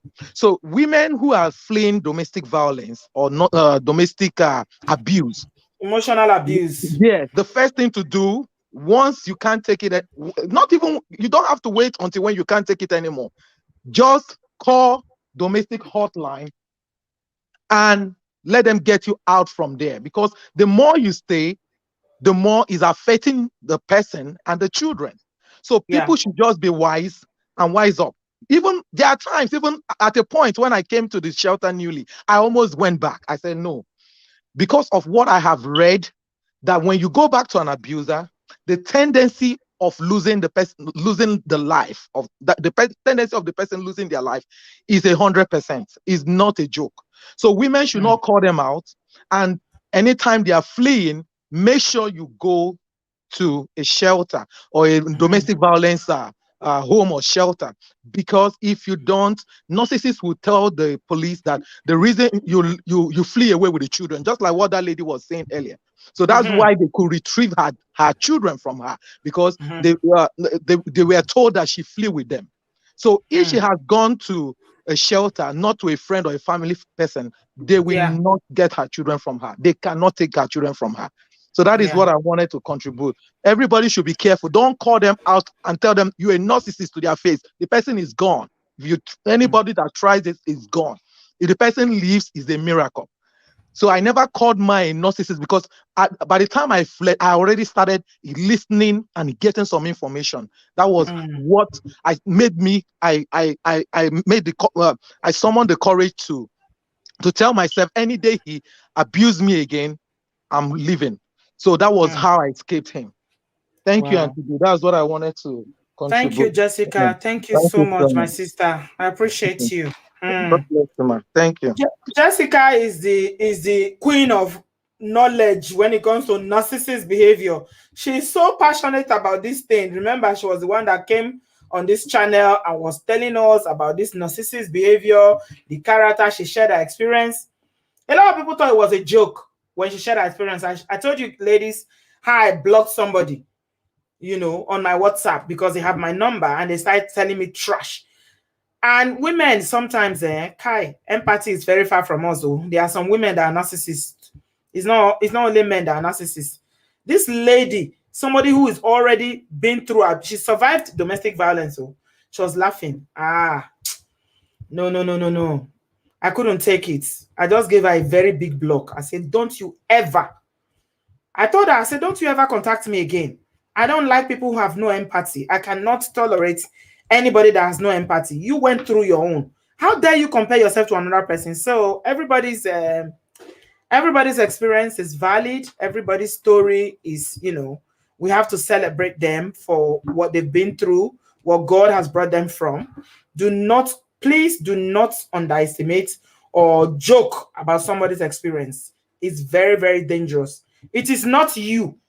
This is not your story. These are women sharing their own stories. So this is not about you, my people. My God. Oh, this is wow. I'm short of words. It's too much. All I can say is that we need to raise our children differently. That's all I can say. Raise your children differently, male or female, please. You've seen all the 10 signs. And I'm sharing a link with you now on the comment section. Please look at it. That's Lady Trish. People have been asking if you want to contact her channel. You might not pick it up because it's not coming up on YouTube search. It's a new channel. So it takes a while for channels to come up. with when they're on YouTube, but it's here on the comment section. It's called Lifestyling with Lady Trish. Lifestyling with Lady Trish. That's it there. I'm going to put the name here as well, but it's best that you click on the link here if you want to connect with Lady Trish. Thank you so much, Lady Trish, for coming on the show. Wow. This is like, is an eye-opener. It's an eye-opener. Yeah. The name of the channel is called, let me put it here, it's called Lifestyling with Lady Trish. That's it. Lifestyling with Lady Trish. It might not come up. That's why I'm putting the link here. It might not come up if you search for it. So it's best to use the link. Just come on the comment section and use the link. It's better because it might not come up on your Google search. All right. Thank you so much, Lady Trish, for coming. I know the internet thing, because of the rain in London today, you were not able to come into the studio. But I'm so grateful to God that we managed to do this on WhatsApp. And you spoke from your heart and you gave so many examples. If you didn't know what a narcissist is now, you subscribe. Please subscribe to our channel. Yeah. Thanks for reminding me. Yeah, subscribe to Lady Trish. If she's blessed you tonight, subscribe. The link is here again. Click on it and go subscribe now, please. Go and subscribe to Lady Trish. Very, very important. Yeah. She's taught us so much today, not just people who are in the studio, people who are going to pick up this video later, and those who will see it in months and years to come. If you didn't know what a narcissist is, Lady Trish has just given us 10 points. So please, the only way you can thank her is to subscribe to our channel, please. I'm putting the link here again today now, so you can please go and subscribe to our channel. Thanks a lot, guys, for watching. Wow. Stories, man. All of you that have shared your story, you are burdening your heart tonight. I'm sorry if I couldn't let you go on and tell a bit more about your story. I celebrate you. I celebrate your victory. I thank God for your life. I thank God for your family. I thank God for your mental health and your emotional well-being. That, you know, the devil meant it for evil, but God has taken you out of that and you are on your journey. Some of you have recovered, some are still on their journey. And I pray that, you know, your recovery will be permanent in Jesus' name. Please give this video a like. Common Sense Sisters are not here today to remind them. Give this video a thumbs up if you enjoyed it. This has been school. We went to lecture today. In university, a lecture only the past 1 hour. We've done 2.5 hours. So the least you can do is to subscribe. Subscribe to this channel. Subscribe to Lady Trish. That's the link again. And please give this video a thumbs up. Thanks a lot, guys, for watching. And yes, I hope you've learned 1 or 2 things. I'm taking away from tonight, because I didn't know that this thing is so, you know, it's so common. And people in the comment section keep telling me, Auntie B, it's more common than you think. It's more common than you think. At a point, I had 10 people. That's the maximum I can have in the studio, including me. And some people were leaving because obviously the wait was too long because of that first lady that shared. It is more common than we know. But in all things we give thanks. God will see us through. God will see us through. Let us raise children that are more, you know, assertive, aware, you know, more stronger spiritually, emotionally, physically, and mentally. It is well with us. Ladies, according to our brother Hanks, if you see the red signal, don't think you can change anybody. Oh, please, it is not your power to change any human being. Yeah? Nobody can change anybody. Only God has the ability. Run for your life. Don't say, I want to have all my children. Don't say, I want to have all my children with one man. You might not survive it. Don't say, oh, what will people say? What will church people? A lot of them hide in the church. That's what you've heard tonight. Not be me talk amo. Not be me talk amo. We need a lot of love. Thank you, my dear. Don't say, oh, if I pray, if I tell my pastor, they will pray. And some even add juju. According to that sister, they use juju shokam for Abe. So may God continue to see his children through and protect us. Thank you very much, everyone. I am back on Tuesday. Tuesday the 22nd, I am back. Tomorrow, I'm resting. I need to take a day, you know, to process everything that I've learned tonight. So we're back on Tuesday, and the lady I'm bringing on Tuesday, I hope she's watching this, because her own story, she carry her leg go Nigeria, go marry one of these church people again. Now another church one, imported husband story. Now, see, make anybody know if you say, now me, I just they bring women when they talk to them. Now these women, they come meet me. If you have a story as a man, I welcome you to come, please. Because somebody was accusing me today and saying, hey, you're always bringing women. Hey, they are men don't get to share their story. Please come. If you are a man, you have your own experience. I never take it for granted. I didn't say it's only women that suffer. Men suffer too. What I always say is that the proportion of women that suffer is higher due to our cultural and religious upbringing and beliefs. So, brothers, please come forward. Everybody is welcome. I don't say it's only women that will come. Okay? Thank you very much. And I shall see you on Tuesday. Come and hear this woman's story. I was blown away the first time we spoke. She said she would talk to me for... we scheduled the call. It was meant to last for about 1 hour. 2 hours, story never finished. So tomorrow now, on Tuesday, I have to prep her so that she can summarize because the story too long. Now another Mongo Park brother, now you go marry. Shirt no complete for a body, but I no complete for a leg. Now you can't come obodooyinbo. Show this woman Pepe. Chai. It is well. May God help us. I will see you guys on Tuesday. Thank you so much, Jessica. You are a hero. I need to talk to you, Jessica. Yeah, me and you and that's our sister in New Jersey. We have a 3-way call. Thanks, everyone. Give this video a thumbs up. Lady Trish, my special thanks go to you, my sister. God bless you. Thank you for the wisdom you shared today, from glory to glory. As you've given of yourself today, you shared from your heart. The Lord will replenish you. The Lord will bless you. From glory to glory, the Lord will, every of your undertaking, you will go higher and higher in Jesus' name. Thank you so much for honoring our invitation. We appreciate you. We love you. And have a restful evening, everyone. And I will see you on Tuesday, 27th of July, on another live show. I will take care of myself. Thank you, everyone. I love you guys. I'm resting tomorrow. Yeah, let me take time to rest. Because this women's stories, Jesus, it's too much. Temiti, at one point, I was calling you to come and save me. You know, Greek come. You know, come, Temiti. Me and you have issue with you now, Dr. Temiti. You know, save me. You leave me. It is well. May God bless us all. Let us do better. Oh. Let us do better. Male, female, let us be better. Remember, your children, their future, they are watching, they are observing. It is well. I love you guys. You weak. Timothy say I just weak.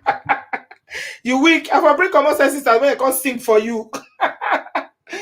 Thank you, everyone. And I will speak to you on Tuesday. I love you. Bye-bye. It's 7 p.m. My shows are always 7 p.m. except, you know, if it's not convenient for the person, then we can put it a bit later, but not earlier than 7 p.m. Thank you so much, everyone. I shouldn't go to work tomorrow. I'm working tomorrow. See this one.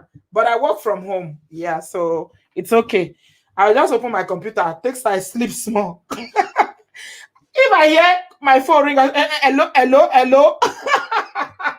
I will text, I do say I work tomorrow, but I don't say I just log into that computer. Oh my God, it is well. Thank you, everyone. I love you guys. Have a good evening, and I will speak to you on Tuesday. Bye-bye.